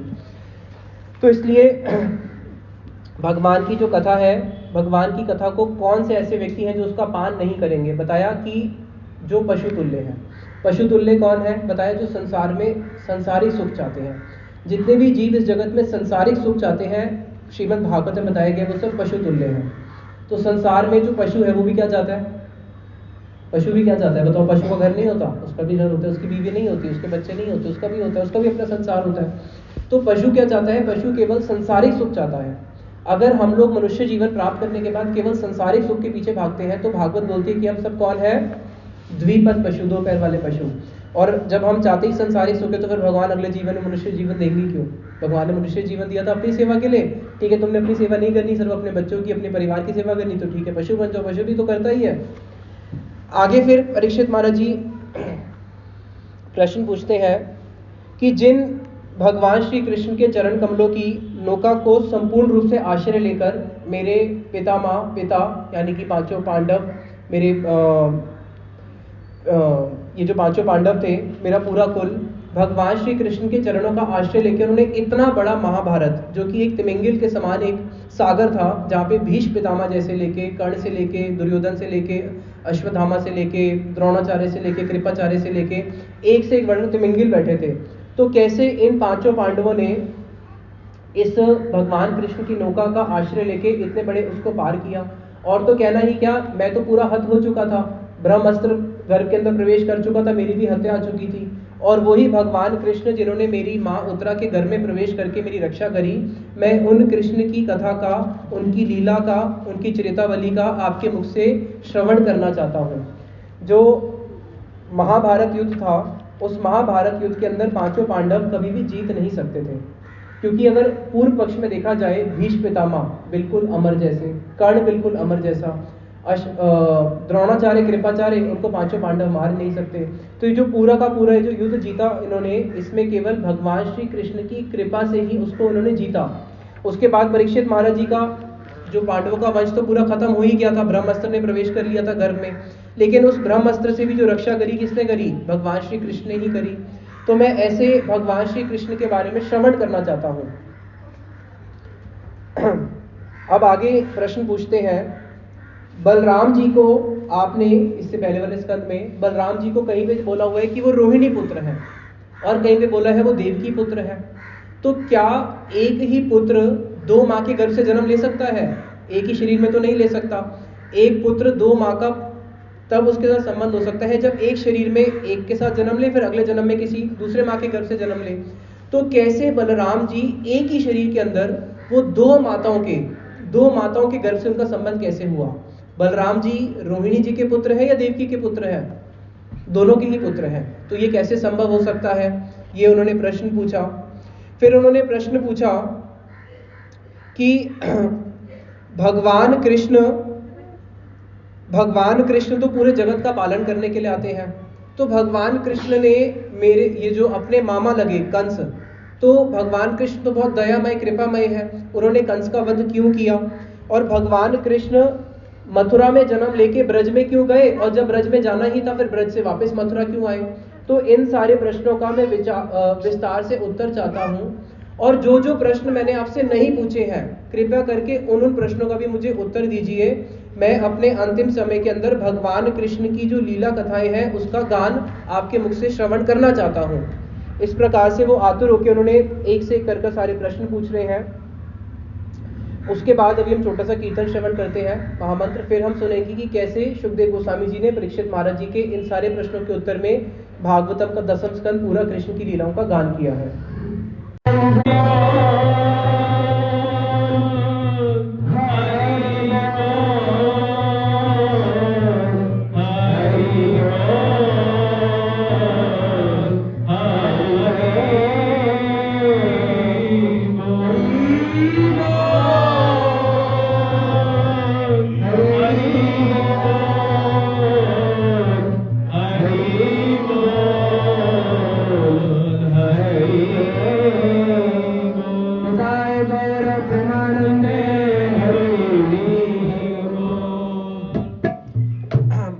परीक्षित महाराज जी के प्रश्नों को सुन के शुकदेव गोस्वामी जी उत्तर देते हैं। श्रील शुकदेव गोस्वामी जी सबसे पहले तो परीक्षित महाराज जी का प्रशंसा करते हैं। सम्यक व्यवस्थिता बुद्धिस्त राज ऋषि सत्तम, कि हे राज ऋषि, आपने तो मुझे मुनि सत्तम बोला था कि मैं मुनियों में श्रेष्ठ हूँ, लेकिन परीक्षित महाराज जी आप तो मेरे से भी श्रेष्ठ हो, आप तो राज ऋषि हो। क्यों? क्योंकि आप राजा हो, राजा के पास अधिकार होता है कि वो सबके ऊपर नियंत्रण कर सकता है, और राजा होते हुए भी आप कौन है? सबके ऊपर नियंत्रण करते हुए भी आप ऋषि हैं, और ऋषि में भी सत्तम है। और मैं ये केवल ऐसे नहीं बोल रहा, आपने 2 बारी ब्रह्म तेज को काउंटर एक्ट किया है। सबसे पहले जब वो माता के गर्भ में थे, जब उनको वहाँ पे ब्रह्मास्त्र आया, तब भी उन्होंने ब्रह्मास्त्र को वहाँ पे क्या किया? निष्फल कर दिया। और दूसरी बात, जब उनको अब यहाँ पे एक ब्राह्मण का श्राप मिला है, वो भी ब्रह्म तेज के ही बराबर है, और यहाँ पे भी आपने उसको क्या किया? यहाँ पे भी आपने उसको निष्फल कर दिया। इसलिए आप राज ऋषि हो, और आपकी जो बुद्धि है वो कैसी हो चुकी है? सम्यक व्यवस्थिता। आपकी जो बुद्धि है वो भगवान में प्रतिष्ठित हो चुकी है। संसार के जो त्रिगुण है, सतोगुण, रजोगुण और तमोगुण, हमारा जो मन है, मन का 2 कार्य है। मन बोलता है ना, गुलाब जामुन खाने हैं, गोलगप्पे खाने हैं, सोना है, उठना है, सर्दी के समय बिस्तर से उठना नहीं है, गर्मी में एसी चलाना है। मन कितनी सारी बातें करता है नहीं करता? तीसरा मेरा ही करता है, आपका करता है नहीं करता? सबका मन बहुत सारी बातें करता है, लेकिन शास्त्र में बताया गया मन का केवल 2 ही कार्य है। कौन से 2 कार्य हैं? संकल्प और विकल्प। क्या है? संकल्प और विकल्प। आप कभी भी देख लेना, मन इसी 2 के अंदर रहता है, संकल्प विकल्प। बच्चे से भी, बच्चे का कल एग्जाम है, अभी क्रिकेट मैच आ रहा है, तो मन बोलेगा मैच देख लेते हैं। फिर मन बोलेगा नहीं अगर मैच देख लेंगे कल पढ़ाई कैसे होएगी, कल एग्जाम में क्या लिखूंगा? विकल्प, संकल्प विकल्प, यही चलता रहता है। कभी भी लड़ाई होनी होती है पति पत्नी में, मन बीच में आता है, वही संकल्प और विकल्प, लड़ाई उसी से ही होती है। तो मन का ये 2 कार्य है, संकल्प और विकल्प, और मन का कोई तीसरा कार्य नहीं है। तो इसलिए मन हमारा कभी भी स्थिर नहीं हो पाता, संकल्प और विकल्प में ही रहता है। लेकिन जब भगवान की बुद्धि, भगवान की कथा में, भगवान की सेवा में जिसकी बुद्धि प्रतिष्ठित हो जाती है, फिर उसका जो मन है उसकी चंचलता खत्म हो जाती है। फिर उसका मन जो है केवल सारे डिसीजंस भगवत सेवा के उद्देश्य से लेता है, कि बस अब मुझे केवल क्या करना है? भगवान की सेवा करनी है। लेकिन जब तक हम संसार में हैं तो मन बस इसी में लगा रहता है, कखो ने भोगेनु कखो ने त्यागिनु, ये सब छलनार मन नाचे।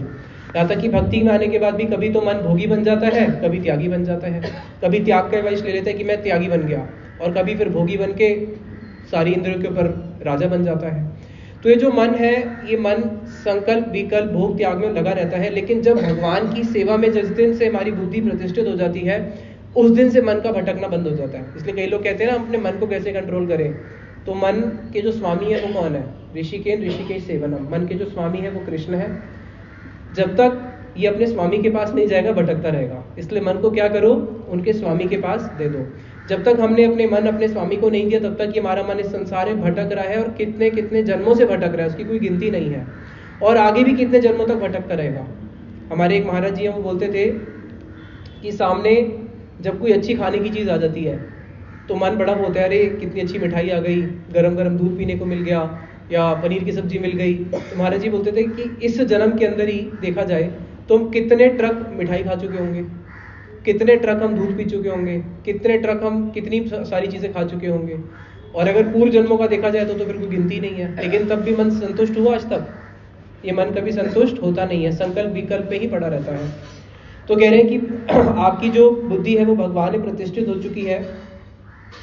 और जो आपने प्रश्न पूछे हैं, जिस प्रकार से गंगा भगवान के चरणों से निकलती है और वो तीनों लोगों को पवित्र करती है, भू भुव स्वः, ऊपर के लोगों को, नीचे के लोगों को, फिर धरती को, धरती के बाद फिर वो नीचे के लोक में जाके नीचे के जो वासी हैं उनको भी पवित्र करती है। गंगा जी जो हम देखते हैं ना, गंगा सागर में मिल जाती है। गंगा स्वर्ग लोक से आई, स्वर्ग लोक से आने के बाद जब वो धरती लोक पे आती है, धरती लोक में आने के बाद जब वो सागर के अंदर जाती है, वो सागर में समा नहीं जाती है, वो सागर के माध्यम से नीचे के लोकों में जाती है, नीचे के लोगों को पवित्र करती है। और नीचे के लोगों को पवित्र करने के बाद नीचे के लोकों में जाके ऊपर मंदाकिनी कहलाती है, यहाँ पे भागीरथी, और नीचे मंदाकिनी, भागीरथी, नीचे भोगवती। और फिर ये गंगा नीचे के लोकों में जाने के बाद फिर जाती है संकर्षण भगवान के पास, जो कि अनंत रूप में, जिन्होंने पूरी पृथ्वी को धारण किया हुआ है, अनंत शेष। और अनंत शेष के पास जाके फिर ये गंगा क्या करती है? भगवान की इसी भागवत कथा को श्रवण करती है।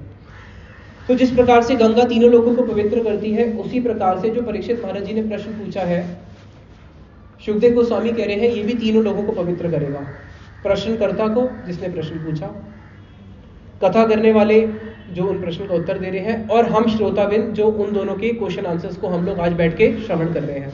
तो परीक्षित महाराज जी ने वो जो प्रश्न पूछा था, उस प्रश्न का उन्होंने अपने कल्याण तो उनका है ही है, लेकिन हम जैसे जीवों के लिए उन्होंने कल्याण के लिए सारे प्रश्न पूछे थे, जिसका आज हम पुनः उनके उसकी पुनः कीर्तन करके, उसकी पुनः चर्चा करके अपने जीवन को हम लोग सार्थक बना रहे हैं। श्रील स्वामी महाराज जी अपने भागवतम की स्टार्टिंग में टीका में लिखते हैं, this word is full of question and answers. ये पूरा का पूरा जगत आप देखो तो प्रश्न उत्तर से भरा हुआ है। सुबह उठते ही मम्मी खाने में क्या बना है, अच्छा बेटे तूने स्कूल के लिए बैग बांध लिया, बस टाइम पे आ गई, बस स्कूल में क्या पढ़ा, ये पूरा का पूरा जीवन अगर आप देखो, दिन रात हम फोन पे भी किसी से बात करते हैं, हाँ कहाँ पे है, कब आ रहा है, तू कैसा है, ये पूरा का पूरा जीवन क्या है, प्रश्न उत्तर ही तो है। लेकिन वही प्रश्न उत्तर जब भगवान से संबंधित पूछे जाते हैं तो उसमें सबका कल्याण होता है। और इस संसार की जितनी भी वार्ताएं हैं, इस संसार की जितनी भी वार्ताएं, इस संसार की कोई भी वार्ता कभी भी हमको मृत्यु से नहीं बचा सकती, लेकिन भगवान की हरि कथा में इतना दम है कि जब हमारा अंतिम समय आएगा, हो सकता है अभी जो हम कथा सुन रहे हैं हम भूल भी जाएं, लेकिन इस हरि कथा का ऐसा प्रभाव है कि हरि कथा हमें नहीं भूलेगी। समझ रहे हो? जैसे हमने जितनी भी भगवान की कथा सुनी हम भूल जाएंगे, जीव का स्वभाव है भूलना, भगवान को भी भूल गया, लेकिन ये हरि कथा जो हम सुन रहे हैं ये अंदर जाके अपना प्रभाव बना लेती है और ये हमें भगवान को भूलने नहीं देती है। ये बार बार हमें क्या करेगी, ऐसी परिस्थिति में लाके खड़ा कर देगी, बार बार हमें साधु संग में लाके खड़ा कर देगी। तो ये हरि कथा एक ऐसा बीज है जिसके हृदय में अगर ये एक बारी चला जाए तो फिर ये निश्चित रूप से पेड़ का रूप लेता ही है, और पेड़ बड़ा होते होते उसकी जो शाखाएं हैं वो भगवान कृष्ण के चरणों तक जाती है। बीज तो डाला जाता है यहाँ हृदय में, जिसको चैतन्य चरितामृत में बताया गया है,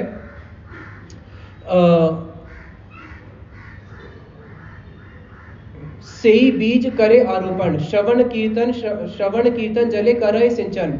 कि गुरु क्या करता है, अपनी हरि कथा और कृष्ण मंत्र के माध्यम से हमारे हृदय के अंदर बीज को डाल देता है, और उस बीज को जब हम श्रवण कीर्तन करना शुरू करते हैं, उस कीर्तन के माध्यम से जो बीज है वो बीज बड़ा होता रहता है। और श्रवण कीर्तन के जल से क्या होता है, बीज जो है उपज आया बड़ी शाखा, इसकी जो शाखा है बढ़ती रहती है, और बढ़ते बढ़ते कहाँ पे जाती है, चिद पर व्योम जाए, इस जगत को पार करके जो भगवान का धाम है वहां पे जाती है। और उसके बाद फिर वो क्या करती है, और वैकुंठ को भी पार करते हुए भगवान कृष्ण के चरणों में जाके वो जो बीज हृदय में है, लेकिन उसकी जो लता है, जो पेड़ है, वो बढ़ते बढ़ते भगवान कृष्ण के चरणों तक चले जाता है। और उसी पेड़ का फिर अवलंबन करते हुए उसी बीज के सहारे से जो जीव आत्मा है, भौतिक दृष्टि से देखेगा कि वो तो यहीं पे है, लेकिन नहीं, उस कथा के प्रभाव से क्या होता है, जीव भारी दृष्टि से दिखने पर भी यहाँ पे है, लेकिन उसका हृदय का कनेक्शन भगवान के गोलोक धाम से हो चुका होता है।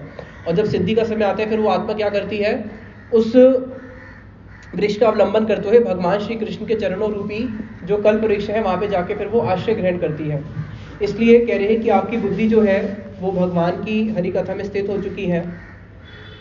फिर आगे वर्णन आता है पृथ्वी देवी का। पृथ्वी देवी उस समय जितने भी असुर थे, उनके असुरों के अत्याचार से पीड़ित होकर एक गाय का रूप धारण करती है। गाय का रूप क्यों धारण करती है, क्योंकि स्वाभाविक है, गैया को देखने के साथ साथ ही हमारे हृदय के अंदर एक करुणा भाव जाग जाता है। तो पृथ्वी का एक अर्थ होता है संस्कृत में गौ, गौ को पृथ्वी भी बोलते हैं।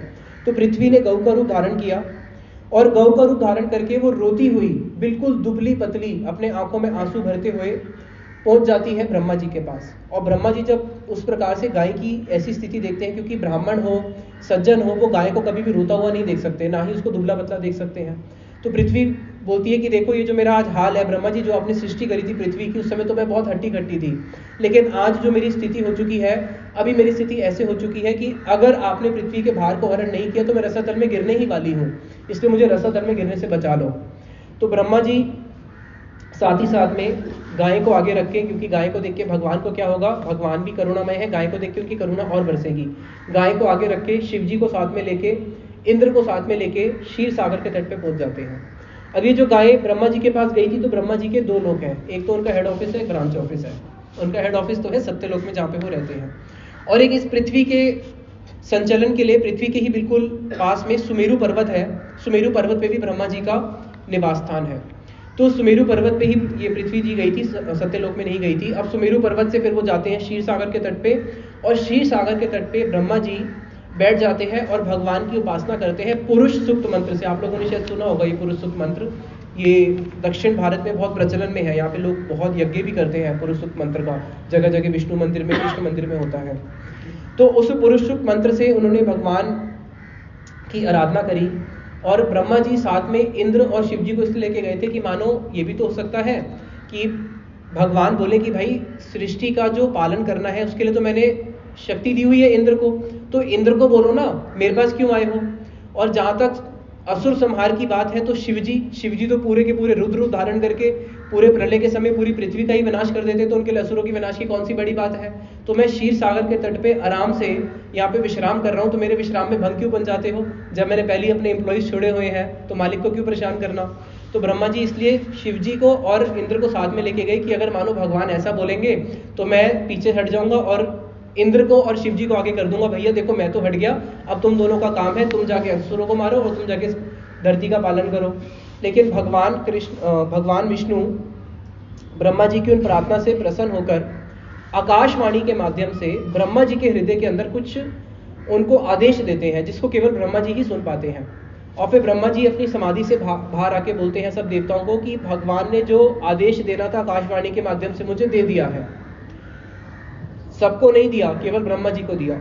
और ब्रह्मा जी बोलते हैं कि भगवान ने ये वचन दिया है कि अब मैं बहुत शीघ्र इस धरती पे आने वाला हूं, और जिन दुखों को लेके तुम मेरे पास आए हो ये सारे के सारे दुख भगवान पहले से ही जानते हैं, वो अंतर्यामी है। और भगवान देवकी के 8वें गर्भ में आविर्भूत होंगे, और भगवान जब आविर्भूत होंगे तो भगवान के जितने पार्षद हैं वो भी भगवान के साथ आविर्भूत होंगे। भगवान जब भी आते हैं अकेले नहीं आते, अपने सारे परिकरों को साथ में लेके आते हैं। और जब भगवान आएंगे तो भगवान ने बोला है जितने भी तुम देवताओं हो और जितनी भी तुम देव स्त्रियां हो, तुम सब भी इस यदुकुल के अंदर भगवान की सेवा के उद्देश्य से कहीं ना कहीं उस यदुकुल में जन्म ग्रहण कर लो। तुम्हारे सौभाग्य की सीमा नहीं है। भगवान ने जो वचन दिया है कि मैं आऊंगा और साथ ही साथ में तुम देवताओं की इस बारी प्रभु सेवा भी ग्रहण करेंगे, और तुम्हारी सेवा ग्रहण करने के लिए ही भगवान ने बोला है मुझे कि इन देवताओं को बोलो कि ये भी अंशभूत से यदुकुल में अवतीर्ण हो जाए। जैसे अर्जुन थे, अर्जुन किसके पुत्र थे, कोई बता सकता है? अर्जुन के पिता कौन थे? इंद्र। अर्जुन के पिता कौन थे? इंद्र। युधिष्ठिर महाराज जी के पिता कौन थे?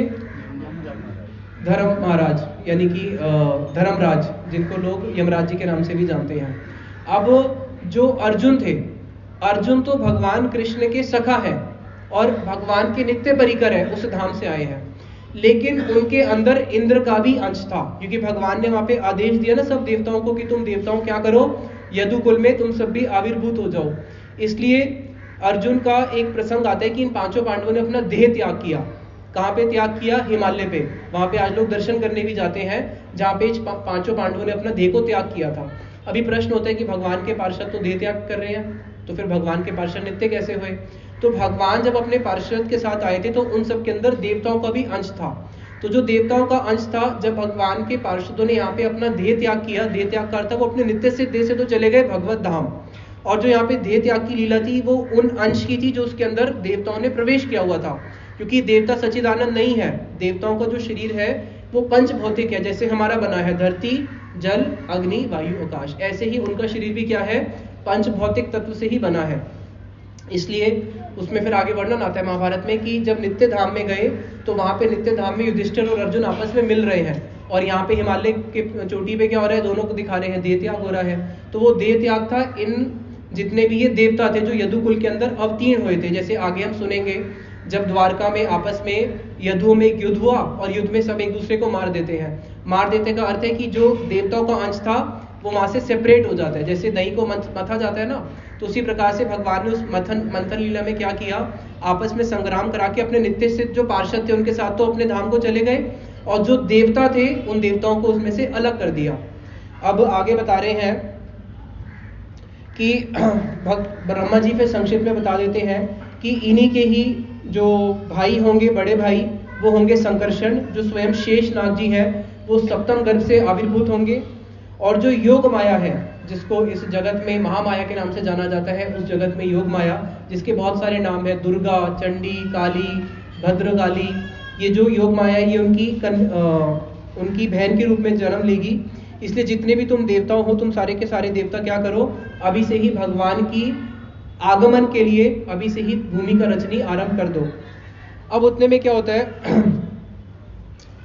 जो देवकी थी, देवकी का विवाह होता है। जब देवकी का विवाह होता है, देवकी के विवाह से पहले एक श्लोक और है जो परीक्षित महाराज जी ने बोला है। पहले वहां की स्थिति बता रहे हैं। उस समय जो मथुरा की स्थिति थी, मथुरा की कैसी स्थिति थी, मथुरा का नाम शूरसेन था। मथुरापुरी में क्योंकि राजा शूरसेन थे जो उस पूरे थे, इसलिए उनको शूरसेन के नाम से भी जाना जाता था। वहीं पे शूरसेन मथुरापुरी में वास करते थे। और ये मथुरापुरी कैसी है, मथुरा भगवान यत्र नियतम सन्नीतो हरि।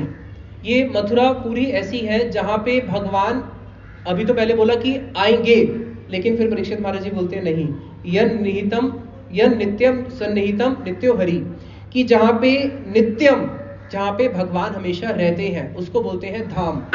एक होता है धाम, एक होता है तीर्थ। तीर्थ होता है जहां पे भगवान गए और वापस आ गए, लेकिन धाम वो होता है जहां पे भगवान नित्य ही विराजमान रहते हैं, उसको बोलते हैं धाम। तो मथुरा के अंदर तो भगवान नित्य ही विराजमान रहते हैं। अभी देवकी के गर्भ के माध्यम से वो हमारे सामने प्रकट होंगे, लेकिन इसका मतलब ये नहीं है वो उस समय मथुरा में नहीं थे। भगवान मथुरा में नित्य ही वास करते हैं। इसलिए बताया गया है कि जितनी भी भारत में पुरी है, पुरी समझते हो, पुरी होता है जहाँ पे भगवान का वास है, जैसे जगन्नाथपुरी, अवंतिकापुरी, काशीपुरी, हरिद्वारपुरी, इन सबको पुरी बोलते हैं। तो भारत में 7 मोक्ष प्रदायिनी तीर्थ है, जिसमें द्वारका का आप लोगों ने नाम सुना होगा, द्वारकापुरी, जगन्नाथपुरी हो गया हमारा, काशी हो गया, अयोध्या हो गया, अवंतिका हो गया, हरिद्वार हो गया। ये सारी मोक्ष प्रदायिनी तीर्थ है जहाँ पे जीव को जाने से मुक्ति प्रदान मिलती है।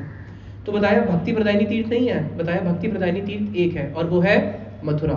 बाकी जितनी भी 7 पुरियां हैं उनमें जाने से आपको मुक्ति तो मिल जाएगी, लेकिन भक्ति इतनी आसानी से मिलेगी नहीं। और मथुरा के लिए बताया है कि जहाँ पे एक रात वास करने से क्या होता है, केवल एक रात वास करने से भी जहाँ पे भक्ति मिल जाती है। और बाकी इस भारत की जितनी भी पुरियां हैं, बताया कि अगर कोई व्यक्ति दीर्घ आयु लेके, दीर्घ आयु मतलब होता है हजारों साल आयु लेके भी अगर कोई इन सारे तीर्थों में वास करे, उससे जो उसको फल की प्राप्ति होगी, वो फल केवल मथुरा मात्र के स्मरण मात्र से हो जाएगा।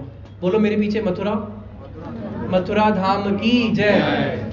मथुरा धाम का केवल स्मरण करने से आपने भारत के सारे तीर्थों में वास कर लिया। ये पद्म पुराण के अंदर बताया गया है।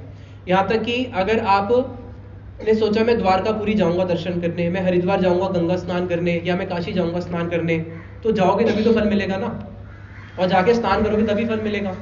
लेकिन मथुरा का ऐसा नहीं है। बताया कि अगर एक व्यक्ति ने सोचा कि मैं कल मथुरा जाऊंगा और रात को ही उसकी मृत्यु हो जाती है, अगला जन्म उसका सीधा अपने आप ही मथुरा में होगा, भगवान कृष्ण के गोलोक वृंदावन धाम में। तो सोचो मथुरा की कैसी महिमा है कि जहां पे आपने संकल्प किया है मैं जाऊंगा और आप नहीं भी गए, मृत्यु हो गई, तब भी आपको मथुरा में वास मिल जाता है। इसलिए मथुरा जो है वो सारी पुरियों से श्रेष्ठ है। और बाकी जितने भी तीर्थ है या जितनी भी पुरियां हैं, वहां पे अगर कोई जीव जाता है, कोई अपराध कर बैठता है, तो उसको उस अपराध का फल मिलता है। लेकिन केवल मथुरा तीर्थ ऐसा है जो कोई अपराध नहीं लेता। अगर कोई मथुरा में जाता है, मथुरा में जाने के साथ साथ हमने पूर्व जितने भी तीर्थों में अपराध किया है, वो सारे के सारे जो हमारे पाप हैं क्षय हो जाते हैं। कहाँ पे जाने से? मथुरापुरी में। इसलिए एक श्लोक है जिसमें श्रील रूप गोस्वामी जी ने बड़ा ही सुंदर वर्णन किया है। ये जो 7 पुरियां हैं, 7 पुरियों को आदेश दे रहे हैं। पद्म पुराण का श्लोक है ये कि हे अवंतिके, तुम अपने हाथ में पीक दानी लेके उपस्थित हो जाओ। हे हरिद्वार, तुम अपने हाथ में चामर लेके खड़े हो जाओ। हे कांची, तुम अपने हाथ में छत्र लेके खड़े हो जाओ। हे काशी, तुम अपने हाथ में चरण पादुका लेके खड़े हो जाओ। सबको आदेश दे रहे हैं कि 7 की 7 पुरियां अभी विराजमान होके सेवा में प्रस्तुत हो जाओ। क्यों? क्योंकि सामने से महारानी, मथुरा महारानी पधार रही है। तो मथुरा देवी जो है वो एक बहुत बड़े सिंहासन पे बैठती है और बाकी सारी पुरियां उनकी सेवा करती है। और जब भगवान कृष्ण मथुरा में आविर्भूत होंगे, उस समय क्या होता है, जैसे जब भगवान कृष्ण आते हैं तो सारे अवतार उनके अंदर आते हैं, उसी प्रकार से मथुरा धाम के अंदर जब भगवान अवतरित होते हैं वैकुंठ धाम, श्वेतपुरी, अयोध्या धाम, भगवान के जितने भी धाम हैं जो उस पर्वयोग में है, और इस जगत में भी जितने तीर्थ हैं वो सारे के सारे कहाँ पे आके वास करते हैं? मथुरा में आके वास करते हैं। और यहाँ तक कि जब चतुर्मास का समय आता है, चतुर्मास में भारत के सारे तीर्थ मथुरा में आके वास करते हैं। तो ये जो मथुरा है, ये मथुरा भगवान को इतना प्रिय है कि वरा पुराण और पद्म पुराण में तो भगवान ने मथुरा के लिए तक बोला है कि मथुरा और कुछ नहीं, मेरा ही श्री विग्रह है, मैं ही अपने आप को मथुरा के रूप में प्रकट करता हूँ। और जैसे हम वृंदावन का सुनते हैं, वृंदावन भी मथुरा मंडल के अंदर ही आता है, और वृंदावन के लिए तो बताया गया है कि वो साक्षात क्या है? राधा रानी का ही हृदय है। तो जो मथुरा मंडल है वो और कुछ नहीं, साक्षात भगवान कृष्ण का ही विग्रह स्वरूप है। और मथुरा में निवास करने वाले, चाहे वो कीट पतंग क्यों ना हो, यहाँ तक कि एक मल का कीड़ा होता है ना, टट्टी का कीड़ा, किसी को देखने से अच्छा लगता नहीं है, वो मल का कीड़ा भी अगर मथुरा में होगा तो भगवान को वो भी प्रिय है। मथुरा की हर वस्तु भगवान को प्रिय है। जो भी जीवात्मा उसका किसी भी प्रकार से अगर मथुरा से संबंध हो जाता है तो भगवान निश्चित उसको ग्रहण करते ही करते हैं। इसलिए बताया गया है हमारे भारतीय संस्कृति के अंदर 16 संस्कार होते हैं। सबसे पहले होता है गर्भजात संस्कार, जब माँ गर्भ धारण करती है। उसके बाद बच्चे का जन्म होता है तो जन्म संस्कार होता है, नामकरण संस्कार होता है, यज्ञोपवीत संस्कार होता है, अन्नप्राशन संस्कार होता है, करते करते विवाह संस्कार होता है, अंत में होता है अंतिम संस्कार। बोलते हैं इसका अंतिम संस्कार करके आ रहे हैं। अगर इन 16 संस्कार में से कोई एक भी संस्कार किसी का अगर मथुरा भूमि में हो जाए, कोई भी, तब भी उसका मथुरा धाम के साथ एक ऐसा कनेक्शन बन जाता है कि भगवान उसको छोड़ नहीं सकते हैं। यहाँ तक कि और तो कहना क्या कि अगर मरते समय कोई व्यक्ति कभी जीवन में मथुरा नहीं गया, मरते समय अगर मथुरा धाम का, उस वृंदावन धाम का एक तिनका अगर उसका भगवान से तो बहुत दूर की बात है, वृंदावन वासी भी बहुत दूर की बात है, वहां के अगर एक तिनके के साथ भी उसका संबंध हो जाए तब भी भगवान उसको त्याग नहीं सकते। भगवान को ये मथुरा और अपनी वृंदावन पूरी इतना प्रिय है। तो इस मथुरा के बारे में जैसे ही वो वर्णन करते हैं, आरंभ करते हैं, उनको मथुरा का महिमा का ज्ञात होता है। और साथ ही साथ में बोलते हैं कि यहाँ पे तो भगवान आविर्भूत होंगे, तो मैंने बोला, लेकिन साथ ही साथ में नित्यम सन्निहितो हरि, यहाँ पे तो भगवान नित्य ही वास करते हैं। फिर वहाँ पे आगे वर्णन आता है कि किस प्रकार से उग्रसेन महाराज उस समय वहाँ के राजा थे और देवकी का विवाह होता है। देवकी कौन है? देवक राजा, उनकी कन्या देवकी। देवकी और कंस आपस में दोनों कजन, भाई बहन लगते हैं। और भाई बहन कैसे लगते हैं? कंस आयु में बहुत बड़ा था, देवकी आयु में बहुत छोटी थी, तो वो उसको अपनी छोटी बहन के साथ साथ में अपनी पुत्री तुल्य भी मानता था।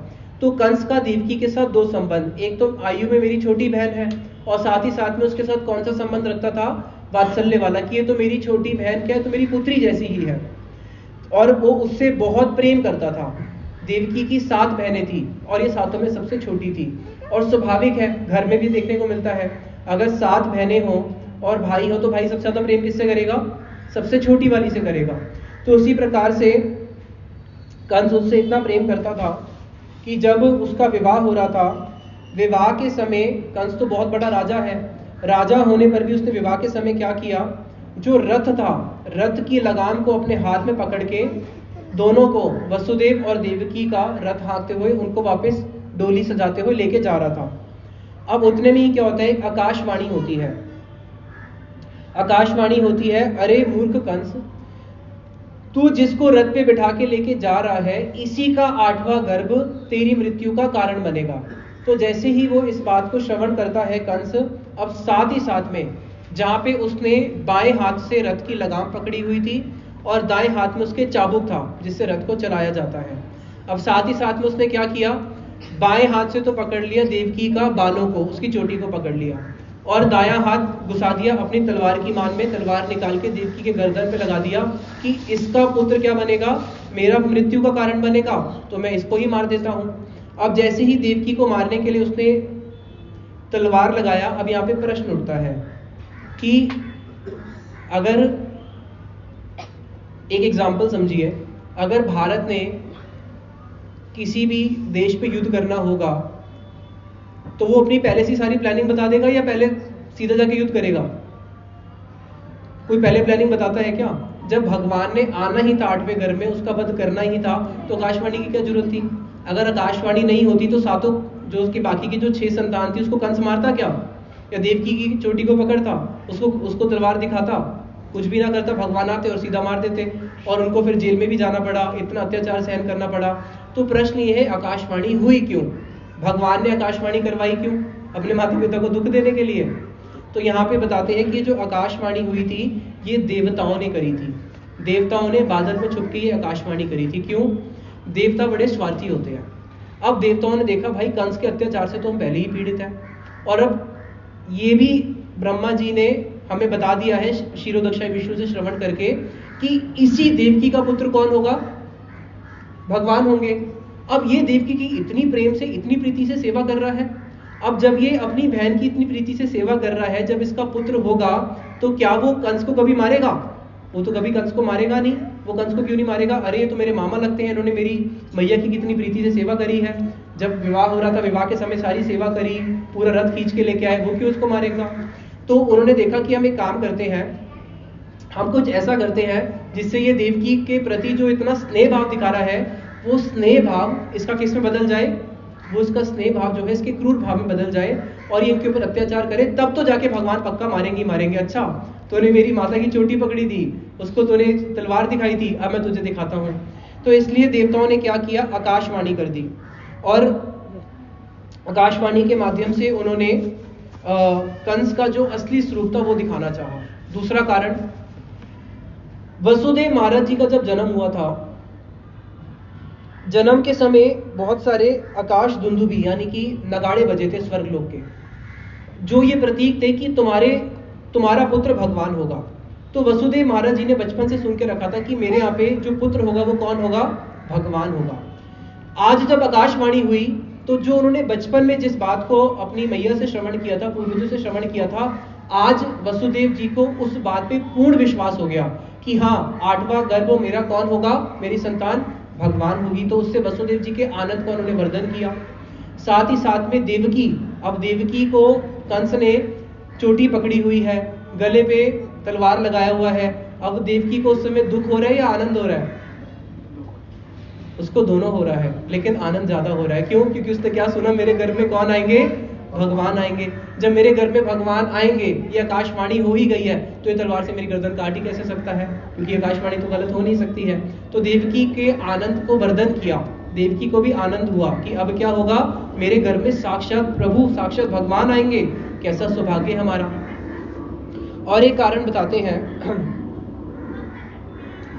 जो कंस था, अब यहाँ पे एक प्रश्न उठता है, इसको अच्छे से समझने का प्रयास करना। अगर कंस देवकी की सेवा कर ही रहा था और अगर आकाशवाणी नहीं होती तो वो देवकी से तो बहुत प्रीति करता था, बचपन से ही करता था, तो कंस फिर आगे भी देवकी और वसुदेव जी की सेवा करते रहता। तो ऐसे भी तो हो सकता था ना, अगर आकाशवाणी नहीं होती तो उनकी सेवा के प्रभाव से कंस का हृदय परिवर्तन हो जाता। तो आकाशवाणी की आवश्यकता ही क्यों थी? सेवा तो कर ही रहा था, सेवा उसको करते रहने देते, धीरे धीरे उसका भी हृदय परिवर्तन हो जाता, और हृदय परिवर्तन होने के बाद भगवान आते तो हो सकता है भगवान उसको मारते भी ना और वो भगवान का भक्त बन जाता। लेकिन बताया नहीं, कंस जो सेवा कर रहा था देवकी की, वो इस संबंध से नहीं कर रहा था कि इनका पुत्र भगवान होगा तो मैं इनकी सेवा कर रहा हूं, नहीं, वो केवल स्वार्थ पर सेवा कर रहा था। स्वार्थ पर सेवा क्या है कि हाँ, रिश्ते में ये मेरी बहन लगती है तो मेरा इसके साथ कुछ स्वार्थ सिद्ध होगा। तो जो संबंध हम केवल ब्लड रिलेशन अपने स्वार्थ के ऊपर आधारित रखते हैं, वो स्वार्थ कभी भी खत्म होने में समय नहीं लगता।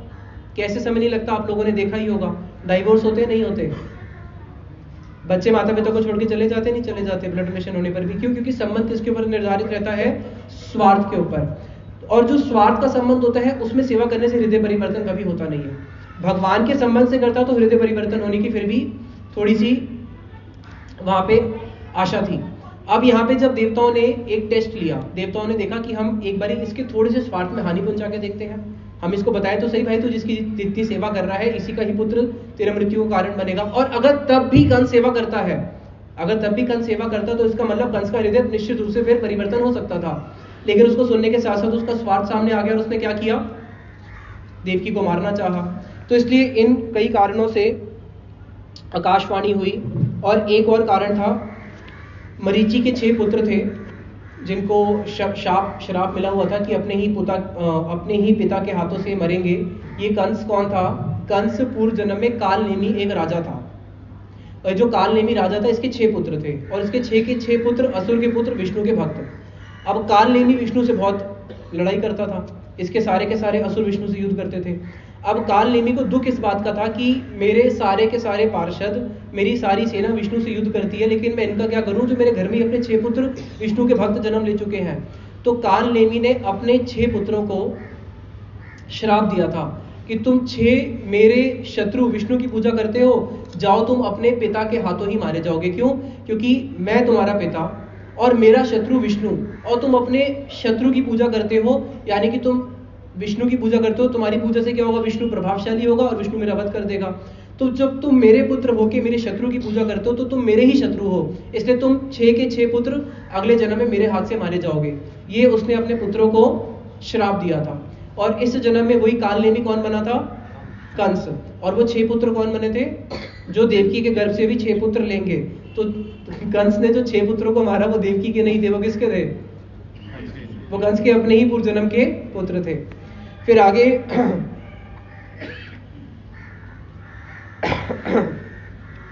यहाँ पे जब उन्होंने उसके बालों को पकड़ लिया, इसको देख के परीक्षित शुकदेव गोस्वामी जो है, शुकदेव गोस्वामी जी भी अपने इमोशंस को नहीं रोक पाते हैं, तो शुकदेव गोस्वामी जी भी कंस के लिए बोलते हैं इति उक्ता सखल पापो भोजनाम कुल पांसनम, कि अरे ये कंस कैसा था कि खल था। खल का समझते हो ना?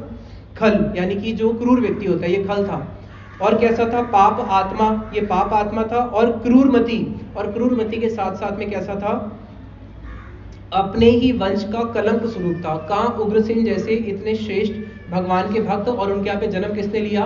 अपना कलंक, कुल को कलंकित इस कंस ने जन्म लिया।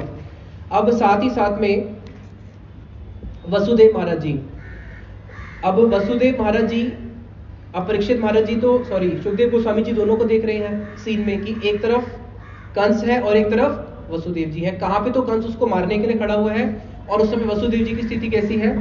वसुदेव जी उस समय क्रोधित नहीं होते, वसुदेव जी को क्रोध आया नहीं, वसुदेव जी के हृदय में कोई उद्विग्न आया हो, हृदय में कोई उद्विग्न भी आया नहीं, चेहरे पे उनके किसी प्रकार से कोई मायूसी छाई हो, ऐसा भी हुआ नहीं।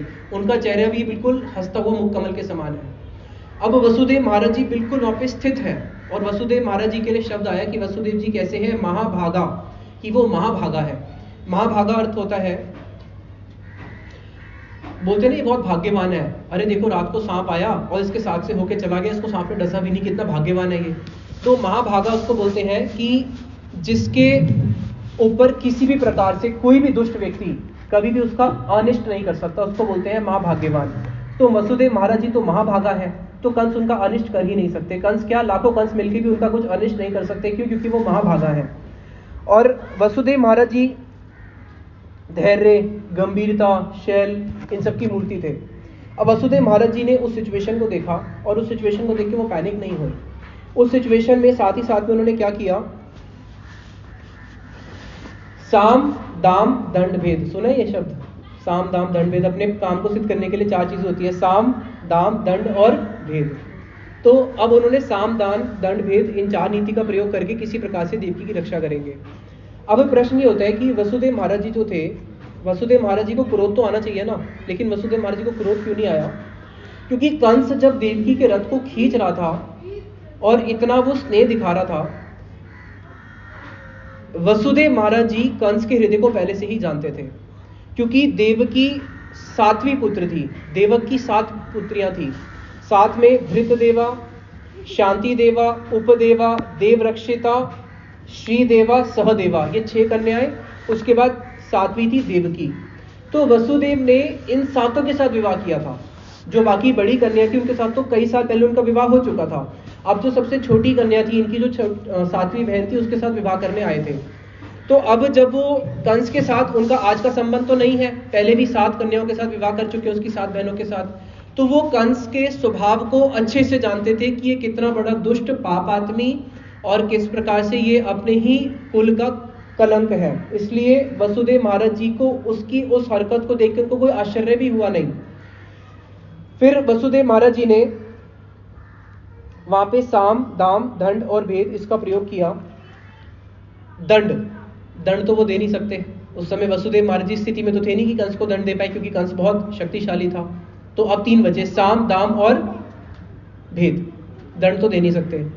दान, अब दान भी दे नहीं सकते क्योंकि जो विषयी असक्त व्यक्ति होता है उसको कितना भी दान दे दो उससे वो संतुष्ट होगा नहीं, तो दान भी वो दे नहीं सकते। अब उनके पास केवल 2 नीति बची थी, एक थी साम और एक थी भेद।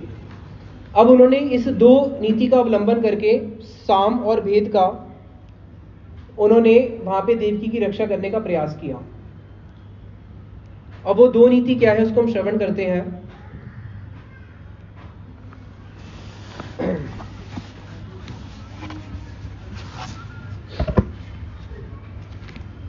साम के अंदर 4 चीजें दिखाई जाती है। जो साम होता है उसके अंदर आता है, ये नीति शास्त्र है। जो नीति शास्त्र होता है, जो पहले के राजा होते थे, जो आज हमारे यहाँ पे जो जितनी भी इकोनॉमिक्स होती है, जो भी डिसीजन लिए जाते हैं इस नीति के अनुसार लिए जाते हैं। तो साम के अंदर ये 5 चीजें आती हैं। संबंध दिखा के अपनी बात को सिद्ध किया जाता है। अरे यार तुम तो हमारे गांव के ही हो ना, जैसे कई बार होता है ना, वो पुलिस वाले पकड़ लेते हैं रोड पे चलान करने के लिए, अरे आप तो उसी गांव के, हम भी उसी गांव के, हमें छोड़ दो ना। संबंध दिखाया जाता है। लाभ, उसको उसका लाभ दिखा के किसी प्रकार से अपने प्रयोजन को सिद्ध किया जाता है। भाई देख इसमें तेरा भी लाभ होगा अगर तू मेरा ये काम कर दे। उपकार, अभेद और गुण कीर्तन, जिसमें उसकी बहुत महिमा का गान किया जाता है। तो यहाँ पे वसुदेव महाराज जी एक श्लोक बोलते हैं जिसके अंदर वो इन 5 नीतियों को एक साथ प्रयोग कर देते हैं। क्या बोलते हैं? वसुदेव महाराज जी वाचा, श्री वसुदेव वाचा, शाला घन्य गुण शुरेर भावेन भोज यश करा, कि हे शाला घन गुण, कि अरे वीणों, जितने भी वीर हैं वो सारे के सारे वीर जो हैं तुम्हारी प्रशंसा करते हैं। तुम वीरों में अग्रगण्य हो, सारे के सारे वीर तुम्हारी प्रशंसा करते हैं। यहाँ पे उनका गुण कीर्तन कर रहे हैं कि देखो भाई तुम कितने गुणी हो। सारे के सारे वीर जब तुम्हारी प्रशंसा करते हैं तो सोचो वो सारे वीर तुम्हारे बारे में क्या सोचेंगे कि इतना बड़ा योद्धा, उसने क्या किया, एक स्त्री पे हाथ उठाया। और स्त्री भी कौन? अबला। अबला भी कौन? तुम्हारी कन्या और तुम्हारी छोटी बहन। और कौन सी तिथि वाले दिन? उसी के विवाह मुहूर्त वाले दिन, और वो भी निहत्था, जब उसके हाथ में कुछ किसी प्रकार का अस्त्र शस्त्र नहीं है। तो सोचो जो तुम्हारा इतना गुण कीर्तन होता है वो कहाँ पे जाने वाला है। फिर भोज यशस करा, अरे भोज वंश के यश को वर्धित करने वाले है तो वो कलंक स्वरूप, लेकिन उसकी अपने काम को सिद्ध करने के लिए बंदा क्या नहीं बोलता। तो वहां पे बोलते हैं कि तुम तो भाई कौन हो, तुम तो भोज वंश के यश को वर्धित करने वाले हो। अब यहाँ पे अगर तुम अपनी इस छोटी बहन का वध करते हो, इससे ऐसा नहीं है कि केवल तुम्हारी वीरता के ऊपर प्रश्न उठेगा। ये सोचो कि पूरा का पूरा जो हमारा वंश है, पूरे के पूरे वंश के ऊपर अब यहाँ पे चिन्ह उठने वाला है कि भाई ये पूरा वंश ही कैसा है, ये तो पूरा का पूरा वंश ही कायर था। तो तुम तो भोज वंश के हो, कम से कम उस संबंध से तो इसके ऊपर वध मत करो। अब अपने वंश की तो रक्षा कर लो, अपने पूर्वजों की तो नाम मान सम्मान की रक्षा कर लो। फिर आगे बोलते हैं भागिनी, अरे ये तो तुम्हारी बहन है, संबंध दिखा रहे हैं कि आपको अपनी बहन के ऊपर इस प्रकार से वध करता है क्या। फिर आगे बोलते हैं सकथम स्त्रियम हन्यात, अरे तुम स्त्री का वध करने वाले हो, और एक ऐसी स्त्री का वध करने वाले हो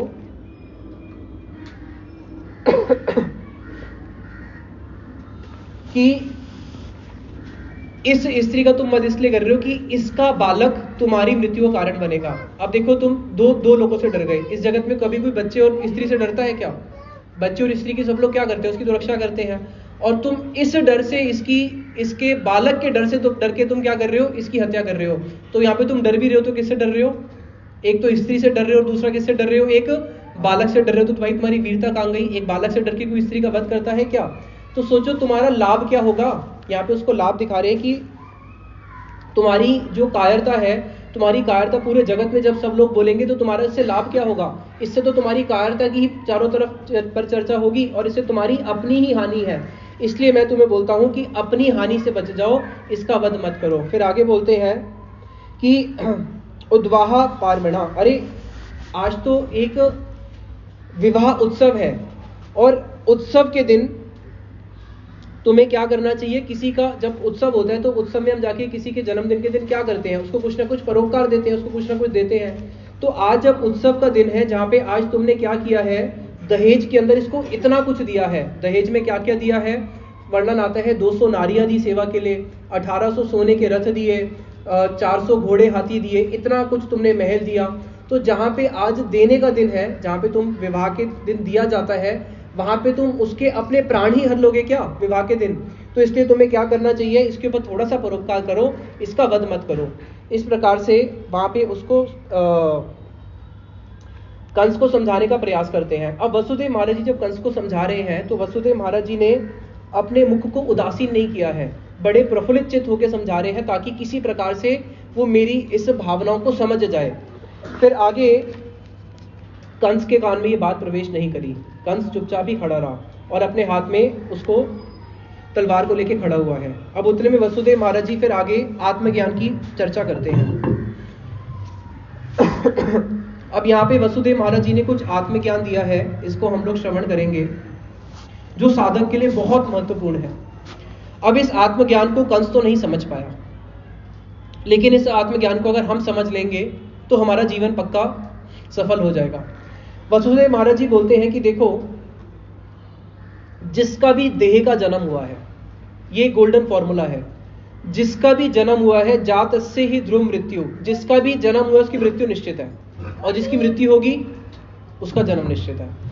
ये गोल्डन फॉर्मूला, इसको कोई नहीं काट सकता।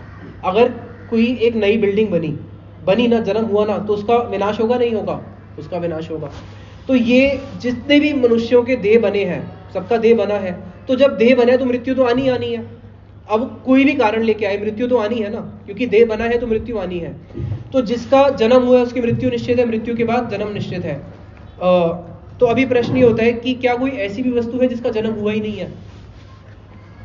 ऐसी कौन सी वस्तु जिसका कभी जन्म ही नहीं हुआ? बताओ, सोचो, एक ऐसी वस्तु बताओ इस जगत में जिसका कभी जन्म ही नहीं हुआ, और वो यहां पे भी है अभी। आत्मा का जन्म होता है? जन्म किसका होता है? जन्म तो देह का होता है, आत्मा का तो जन्म होता नहीं। आत्मा को तो बोलते हैं अजन्मा। तो आत्मा की कभी मृत्यु हो सकती है? आत्मा की मृत्यु हो नहीं सकती। जो पूरा का पूरा सृष्टि बनी है ये पंच तत्व से बनी है। कौन से? धरती, जल, अग्नि, वायु, आकाश। शरीर भी किससे बना है? पंच तत्व से बना है। तो इस पंच तत्व से जो भी वस्तु बनी है उसका विनाश निश्चित है। ये पंच तत्व भी बने हैं, नित्य नहीं है, पंच तत्व भी बनाए गए हैं। तो इसलिए पंच तत्व जब बने हैं उसका सृजन हुआ है, तो पंच तत्व से बनी हुई हर वस्तु, हो सकता है वो 1 साल की जगह 100 साल, 1000 साल, लाख साल, करोड़ साल, अरब साल भी रह रहे, लेकिन उसका मृत्यु निश्चित है। जिसका जन्म हुआ उसका मृत्यु निश्चित है। अब ये जो आत्मा है, बताओ आत्मा किससे बनी है? धरती, जल, अग्नि, वायु, आकाश। इन 5 तत्व में से आत्मा कौन से तत्व से बनी है? आकाश से बनी है या वायु से बनी है? ना तो वो आकाश से बनी है, ना वो वायु से बनी है। इसलिए आत्मा को ना गीला किया जा सकता है, ना उसको जलाया जा सकता है, ना उसको काटा जा सकता है, ना उसको हवा बहा सकती है। वो इन 5 तत्वों से परे है। वो किससे बनी है? जब आत्मा इन 5 तत्व से नहीं बनी। इस जगत में हर चीज इस 5 तत्व से बनी है। अंगूर ले लो, वो भी इससे बना है। सोना ले लो, वो भी इससे बना है। चांदी भी इससे बनी है, लोहा भी इससे बना है, एल्यूमिनियम भी इससे बना है, कॉपर भी इससे बना है, मैग्नीशियम भी इससे बना है। और जितने भी फल ले लो, चाहे वो तरबूज हो, आम हो, केला हो, संतरा हो, सब किससे बने हैं? पंचतत्व से बने हैं। तो आत्मा किससे बनी है? ये तो समझ में आ गया, आत्मा पंचतत्व से नहीं बनी। तो आत्मा बनी किससे है? आत्मा बनी ही नहीं है, क्योंकि जिसका जन्म होगा उसकी मृत्यु निश्चित है ना। तो आत्मा को तो जन्म ही नहीं हुआ। जन्म तब होता है जब किसी चीज को फॉर्म किया जाता है। जैसे माँ के पेट के अंदर बच्चे का जन्म होता है, बोलते हैं ना बच्चे ने जन्म लिया। क्यों? क्योंकि बच्चे का शरीर माँ के गर्भ के अंदर क्या होता है? वहां पे बनना शुरू होता है। उस वीर्य के कण से धीरे धीरे शरीर फॉर्म होना शुरू होता है, बनता है। लेकिन आत्मा ने कभी जन्म लिया ही नहीं है। आत्मा है सत चित आनंद। क्या है? सत चित आनंद। सुना ना, सच्चिदानंद। और भगवान क्या है? सच्चिदानंद। सच्चिदानंद में पहला शब्द क्या हो गया? सत। सत का मतलब क्या होता है? एटर्नल एग्जिस्टेंस, जो भूतकाल में भी था, समय से अतीत, समय से भी पहले था। जो समय को भी हो सकता है एक दिन आप एंड कर सकते हो, बट जो समय से भी पहले है, जिसको समय भी नाप नहीं सकता, इस जगत में हर वस्तु को आप नाप सकते हो।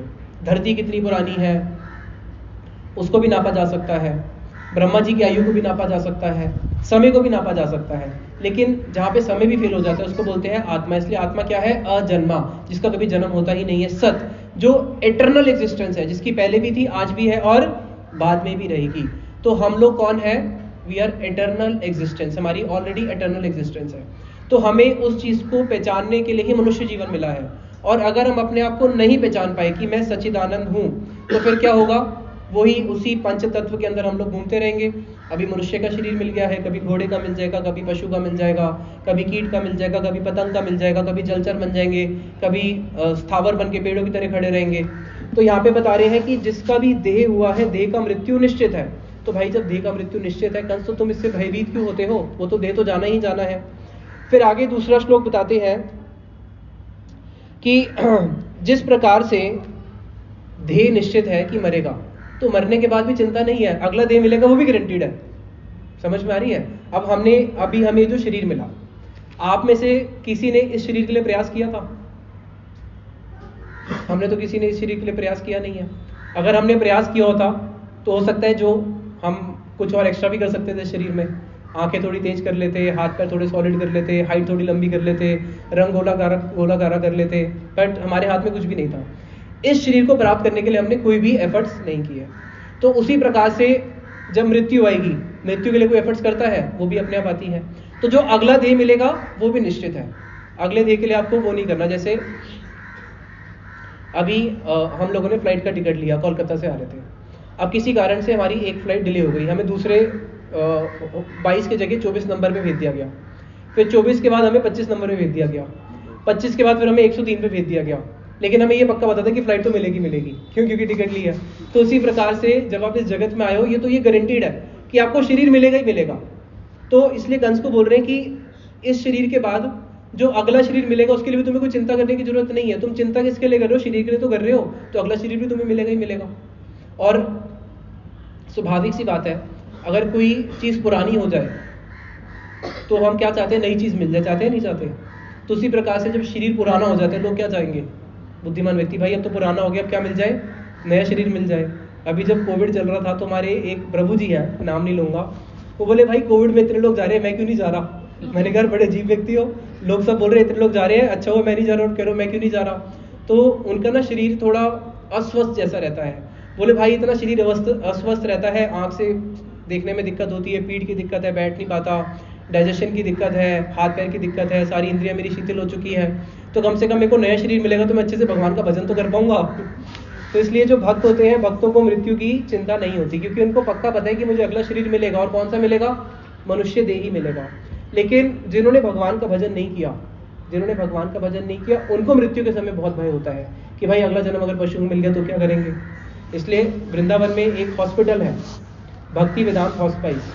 वहाँ पे क्या होता है, जो भक्त लोग जिनको डॉक्टर ने जवाब दे दिया कि अब आप और जीवित नहीं रह सकते, कैंसर के लास्ट स्टेज में हो, 2, 4, 5, 10 दिन बचे हैं, तो वो लोग वृंदावन में आके अपने प्राणों को त्यागते हैं। तो ऐसी ही एक माता जी थी, श्रीला प्रभुपाद जी की डिसाइपल थी। जब वो हॉस्पिटल में थी तो डॉक्टर ने उनको बोला हुआ था कि अब तुम्हारे लास्ट के दिन चल रहे हैं। अब जब वो रोज सुबह उठ के सूर्योदय को देखती थी तो सूर्योदय को देखने के साथ साथ उसको कष्ट होता था। और स्वाभाविक एक मरीज जो मरने वाला हो, वो सुबह जब सूर्योदय को देखता है, रात को देख के उसको डर लगने लग जाता है। जैसे सुबह सूर्योदय को देखता है तो भगवान का धन्यवाद देता है, भाई तूने मुझे एक दिन और दिया। लेकिन उसका उल्टा था, वो बोलती थी प्रभु तूने मुझे एक दिन इस जगत में और छोड़ दिया, कल ही उठा लेता। क्योंकि उनको पूरा विश्वास है कि अब मेरा शरीर तो जाने ही वाला है और अगला जन्म मुझे भगवान के पास ही मिलेगा। और अंत समय में उसका हुआ ही यही, वो इटली की थी। मरते समय वो मिराकलो बोलने लगी और उसे सब लोगों को अंगूठा दिखाते हुए गई कि देखो मैं अपना जीवन सफल करके जा रही हूँ, अगर तुम भी भगवान का भजन करोगे तो तुम्हारा जीवन भी सफल हो जाएगा। तो इसलिए जो वहाँ पे उनको आत्मज्ञान दे रहे हैं कि जिस प्रकार से आपको शरीर मिला है, अगला शरीर भी मिलना ही है। तो ये जो बार बार शरीर मिलना और छोड़ना है, इसमें दुख है। ये जो जिसको बोलते हैं जन्म और मरण। जन्म क्या है? आत्मा को एक शरीर मिलना हो गया जन्म, और उस शरीर का आत्मा के साथ बिछड़ना हो गया मृत्यु, और फिर दूसरा शरीर मिलना हो गया मरण। अब ये जो मरण और जन्म है, इसके अंदर जीव को बहुत कष्ट होता है। जब बच्चा माँ के गर्भ में 9 महीने रहता है, उस समय उसकी स्थिति कैसी होती है? श्रीमद् भागवत में बताया गया है। बच्चा भगवान से प्रार्थना करता है, अगर वो भगवान का भक्त होता है, भूलिया तुम्हारे संसारे आसिया, पाए नाना विध व्यथा, तुम्हारे चरणे आसे आछी आमी बलि व दुखेर कथा। कि प्रभु तेरे चरणों को भूल के मैं इस जगत में आ गया, मैं तेरे हाथ जोड़ता हूँ कि तू इस बार मुझे इस कोख से बाहर निकाल दे, फिर मैं निश्चित तेरा भजन करूंगा। इसलिए जब देखना, जब बच्चे का जन्म होता है उसकी मुट्ठी बंद होती है ना, तो यहाँ पे टीकाकार कहते हैं कि उसकी मुट्ठी बंद होती है और भगवान के साथ प्रॉमिस करके आता है कि मैं बाहर निकल के क्या करूंगा? तेरा भजन करूंगा। और जैसे ही बाहर निकलता है फिर क्या करता है? मुट्ठी खोल के अपना प्रॉमिस भूल जाता है और सब माया माया माया। लेकिन भगवान भी उसको एक वचन देते हैं। भगवान कहते हैं चल अगर तूने मेरे से प्रॉमिस किया कि मैं तेरा भजन करूंगा, मैं मानता हूँ मेरी माया प्रबल है और तू भूल जाएगा, लेकिन मैं तुझे बार बार याद दिलाते रहूंगा कि तुझे मेरा भजन करना है। और इसलिए उसको बार बार याद दिलाते रहते हैं। अब बार बार याद दिलाते दिलाते भी उसने भजन नहीं किया, मृत्यु आई और मर गया। अब मरने के बाद यमराज जी के पास गया तो उसने यमराज जी को बोला मेरी क्या गलती है, मैंने अगर वचन दिया था तो भगवान ने भी तो वचन दिया था कि मैं तेरे को याद दिलाऊंगा, उन्होंने याद नहीं दिलाया। बोलते नहीं, भगवान ने तो तेरे को कितनी बार याद दिलाया लेकिन तू बार बार भूल जाता था, और हमने तो तेरे को 3 सिम्टम भी भेजे थे। बोले कौन से 3 सिम्टम भेजे थे? बोले पहला सिम्टम भेजा था ना, तेरे बाल के अंदर सारी चांदी लगा दी थी, यानी कि बाल कैसे कर दिए थे, गोरे कर दिए थे। बोले दूसरा सिम्टम भी भेजा था, दूसरा सिम्टम भेजा था 2 की जगह 3 पैर कर दिए थे, लाठी पकड़ के चलना पड़ा था, तब भी तेरे को समझ में नहीं आई।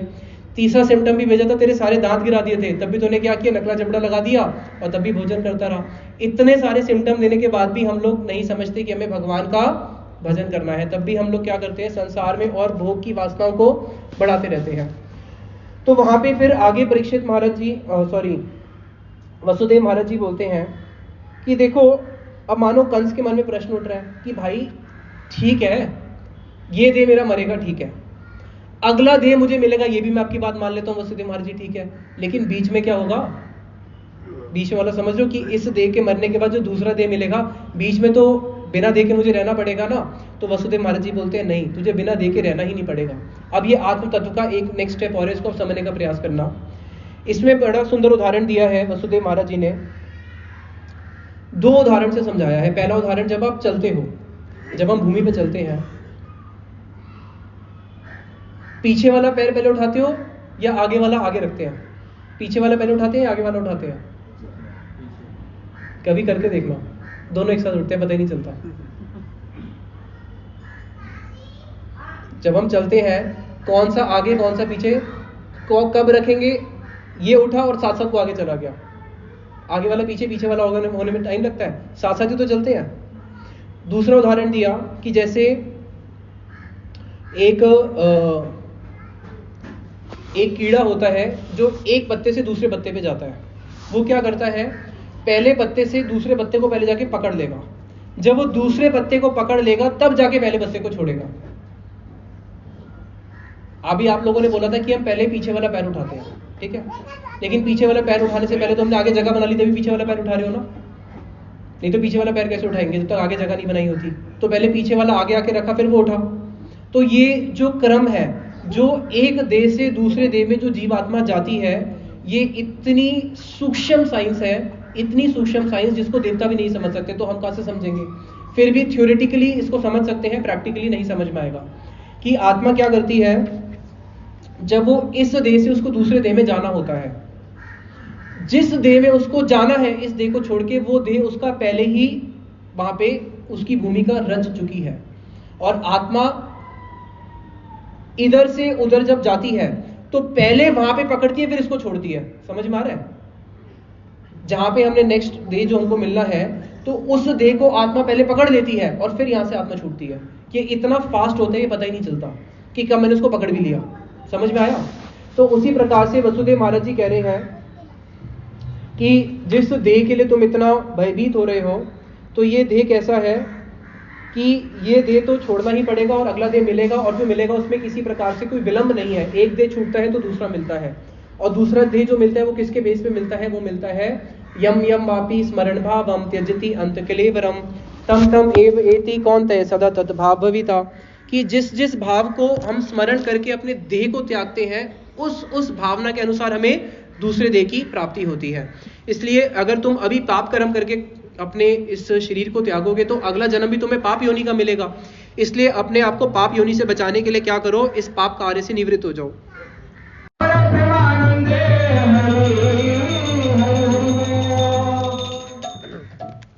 हरे कृष्णा। हमने 39 अध्याय करने, आज तुम्हारा पहला अध्याय भी नहीं हुआ। तो फिर आगे उसको आगे बताते हैं एक उदाहरण देके कि जिस प्रकार से अगर एक घड़ा हो, उस घड़े में जल है और उसमें चंद्र या सूर्य का जब प्रतिबिंब आता है, जल हिलने के साथ साथ चंद्र और सूर्य भी हिलते हैं।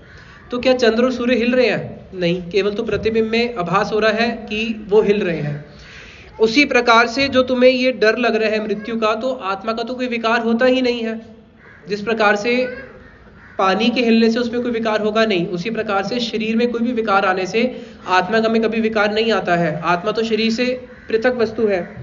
अभी यहाँ पे एक प्रश्न उठता है कि ये जो शरीर है ये बना है पंचभौतिक वस्तु से, धरती जल अग्नि वायु आकाश। इसके अंदर लिविंग है या नॉन लिविंग है? ये डेड मैटर है या लिविंग मैटर है? ये जो 5 तत्व है, धरती जल अग्नि वायु आकाश, ये तो जड़ वस्तु है ना, इसके अंदर तो किसी प्रकार से कोई चेतनता नहीं है। तो ये जो हमें शरीर मिला है, ये जो शरीर है, ये शरीर लिविंग हुआ या डेड हुआ? शरीर तो डेड हुआ, शरीर ऑलरेडी डेड है, तो ये क्यों बोलते हैं कि मर गया? शरीर तो पहले ही डेड था। और आत्मा कभी मरती नहीं है, आत्मा तो हमेशा जीवित रहती है। तो जब हम बोलते हैं कि ये मर गया, तो मरा कौन? शरीर पहले से ही डेड था, आत्मा कभी मरती नहीं है। तो प्रश्न होता है कि जब बोलते हैं कि ये मर गया, तो मरा कौन?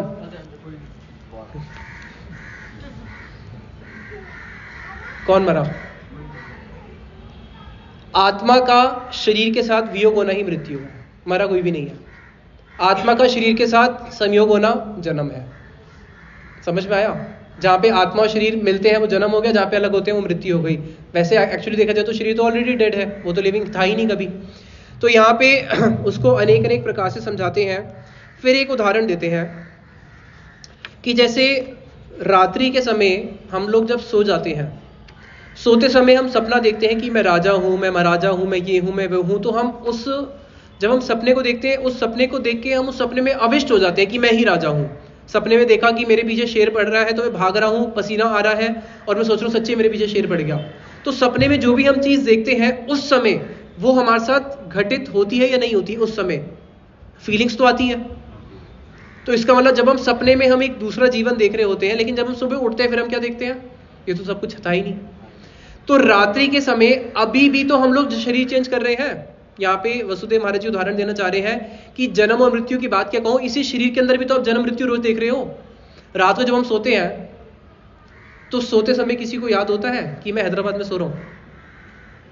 जब आप सो रहे होते हो आपको पता होता है कि आप हैदराबाद में सो रहे हो, इस रूम में सो रहे हो, ये आपका नाम है, ये आपकी पत्नी है। उस समय कुछ पता होता है? उस समय तुम्हें कुछ पता ही नहीं होता। तो अगर प्रेजेंट में भी देखा जाए तो इसी शरीर के अंदर भी तो हम रोज जन्म मृत्यु देखते हैं या नहीं देखते? अब रात के सपने की सुबह कोई कीमत नहीं रहती, जब सुबह उठते हैं कोई कीमत रहती है, लेकिन उस समय रात को उसी में हम अविष्ट रहते हैं। अब उसी प्रकार से जो सुबह हमारे साथ हो रहा है रात को उसकी कुछ कीमत रहती है? किसी व्यक्ति को सुबह उठा और उसकी 1 करोड़ की लॉटरी लग गई, बहुत खुश है, बहुत पार्टी करी और बहुत धूमधाम से मचाया, रात को थक के सो गया। अब जब रात को सो जाएगा नींद में उसको याद आएगा मेरी 1 करोड़ की लॉटरी लगी थी? वो तो दिन का सपना था, ये रात का सपना है। दिन का सपने का कुछ मूल्य रात में नहीं है, रात के सपने का दिन में नहीं है। इसको श्रील प्रभुपाद जी बोलते थे day dream and night dream. Night dream का दिन में कुछ मूल्य नहीं है, दिन में जो हमारे साथ होता है उसका रात को कुछ मूल्य नहीं है। कुछ मूल्य है रात को उसका, जब हम सो जाते हैं, दिन में जो भी कुछ हुआ कुछ मूल्य ही नहीं है। तो उसी प्रकार से हम देखा जाए तो अभी भी तो क्या कर रहे हैं? दिन रात अभी भी हम शरीर बदल रहे हैं और हमें पता ही नहीं चलता है। तो यहाँ पे बताने चाह रहे हैं कि जब तक हम लोग उस आत्म तत्व को नहीं समझेंगे, इस शरीर में जब तक हम लोग लिप्त रहेंगे, तो हमारे और पशु में कोई अंतर नहीं रह जाता है। उस आत्मा को समझना है और उस आत्मा का परम मंगल किसमें है, परम आनंद किसमें है? वो है भगवान की सेवा में। और जब आत्मा भगवान की सेवा में रत हो जाती है तब उसकी दशा कैसी होती है? 56 दंड रात्रि दिने, जाने न राधा गोविंद बिने। 4 दंड सोई था के स्वप्ने राधा गोविंद देखे। लेकिन जब हमारा शरीर का कनेक्शन कट के आत्मा का भगवान से जब इस्टेब्लिश हो जाता है, तो हमारे गोस्वामीवर कैसा भजन करते थे? 56 दंड रात्रि दिने, 24 घंटे के अंदर 60 दंड होते हैं। उस 60 दंड में से 56 दंड यानी कि 22.5 घंटे भगवान का भजन करते थे। जो 1.5 घंटा सोते थे उसके अंदर भी सपने में वो राधा कृष्ण की सेवा करते थे, यानी कि वो अपने आप को 24 के 24 घंटे राधा कृष्ण की सेवा में इंगेज कर लेते हैं।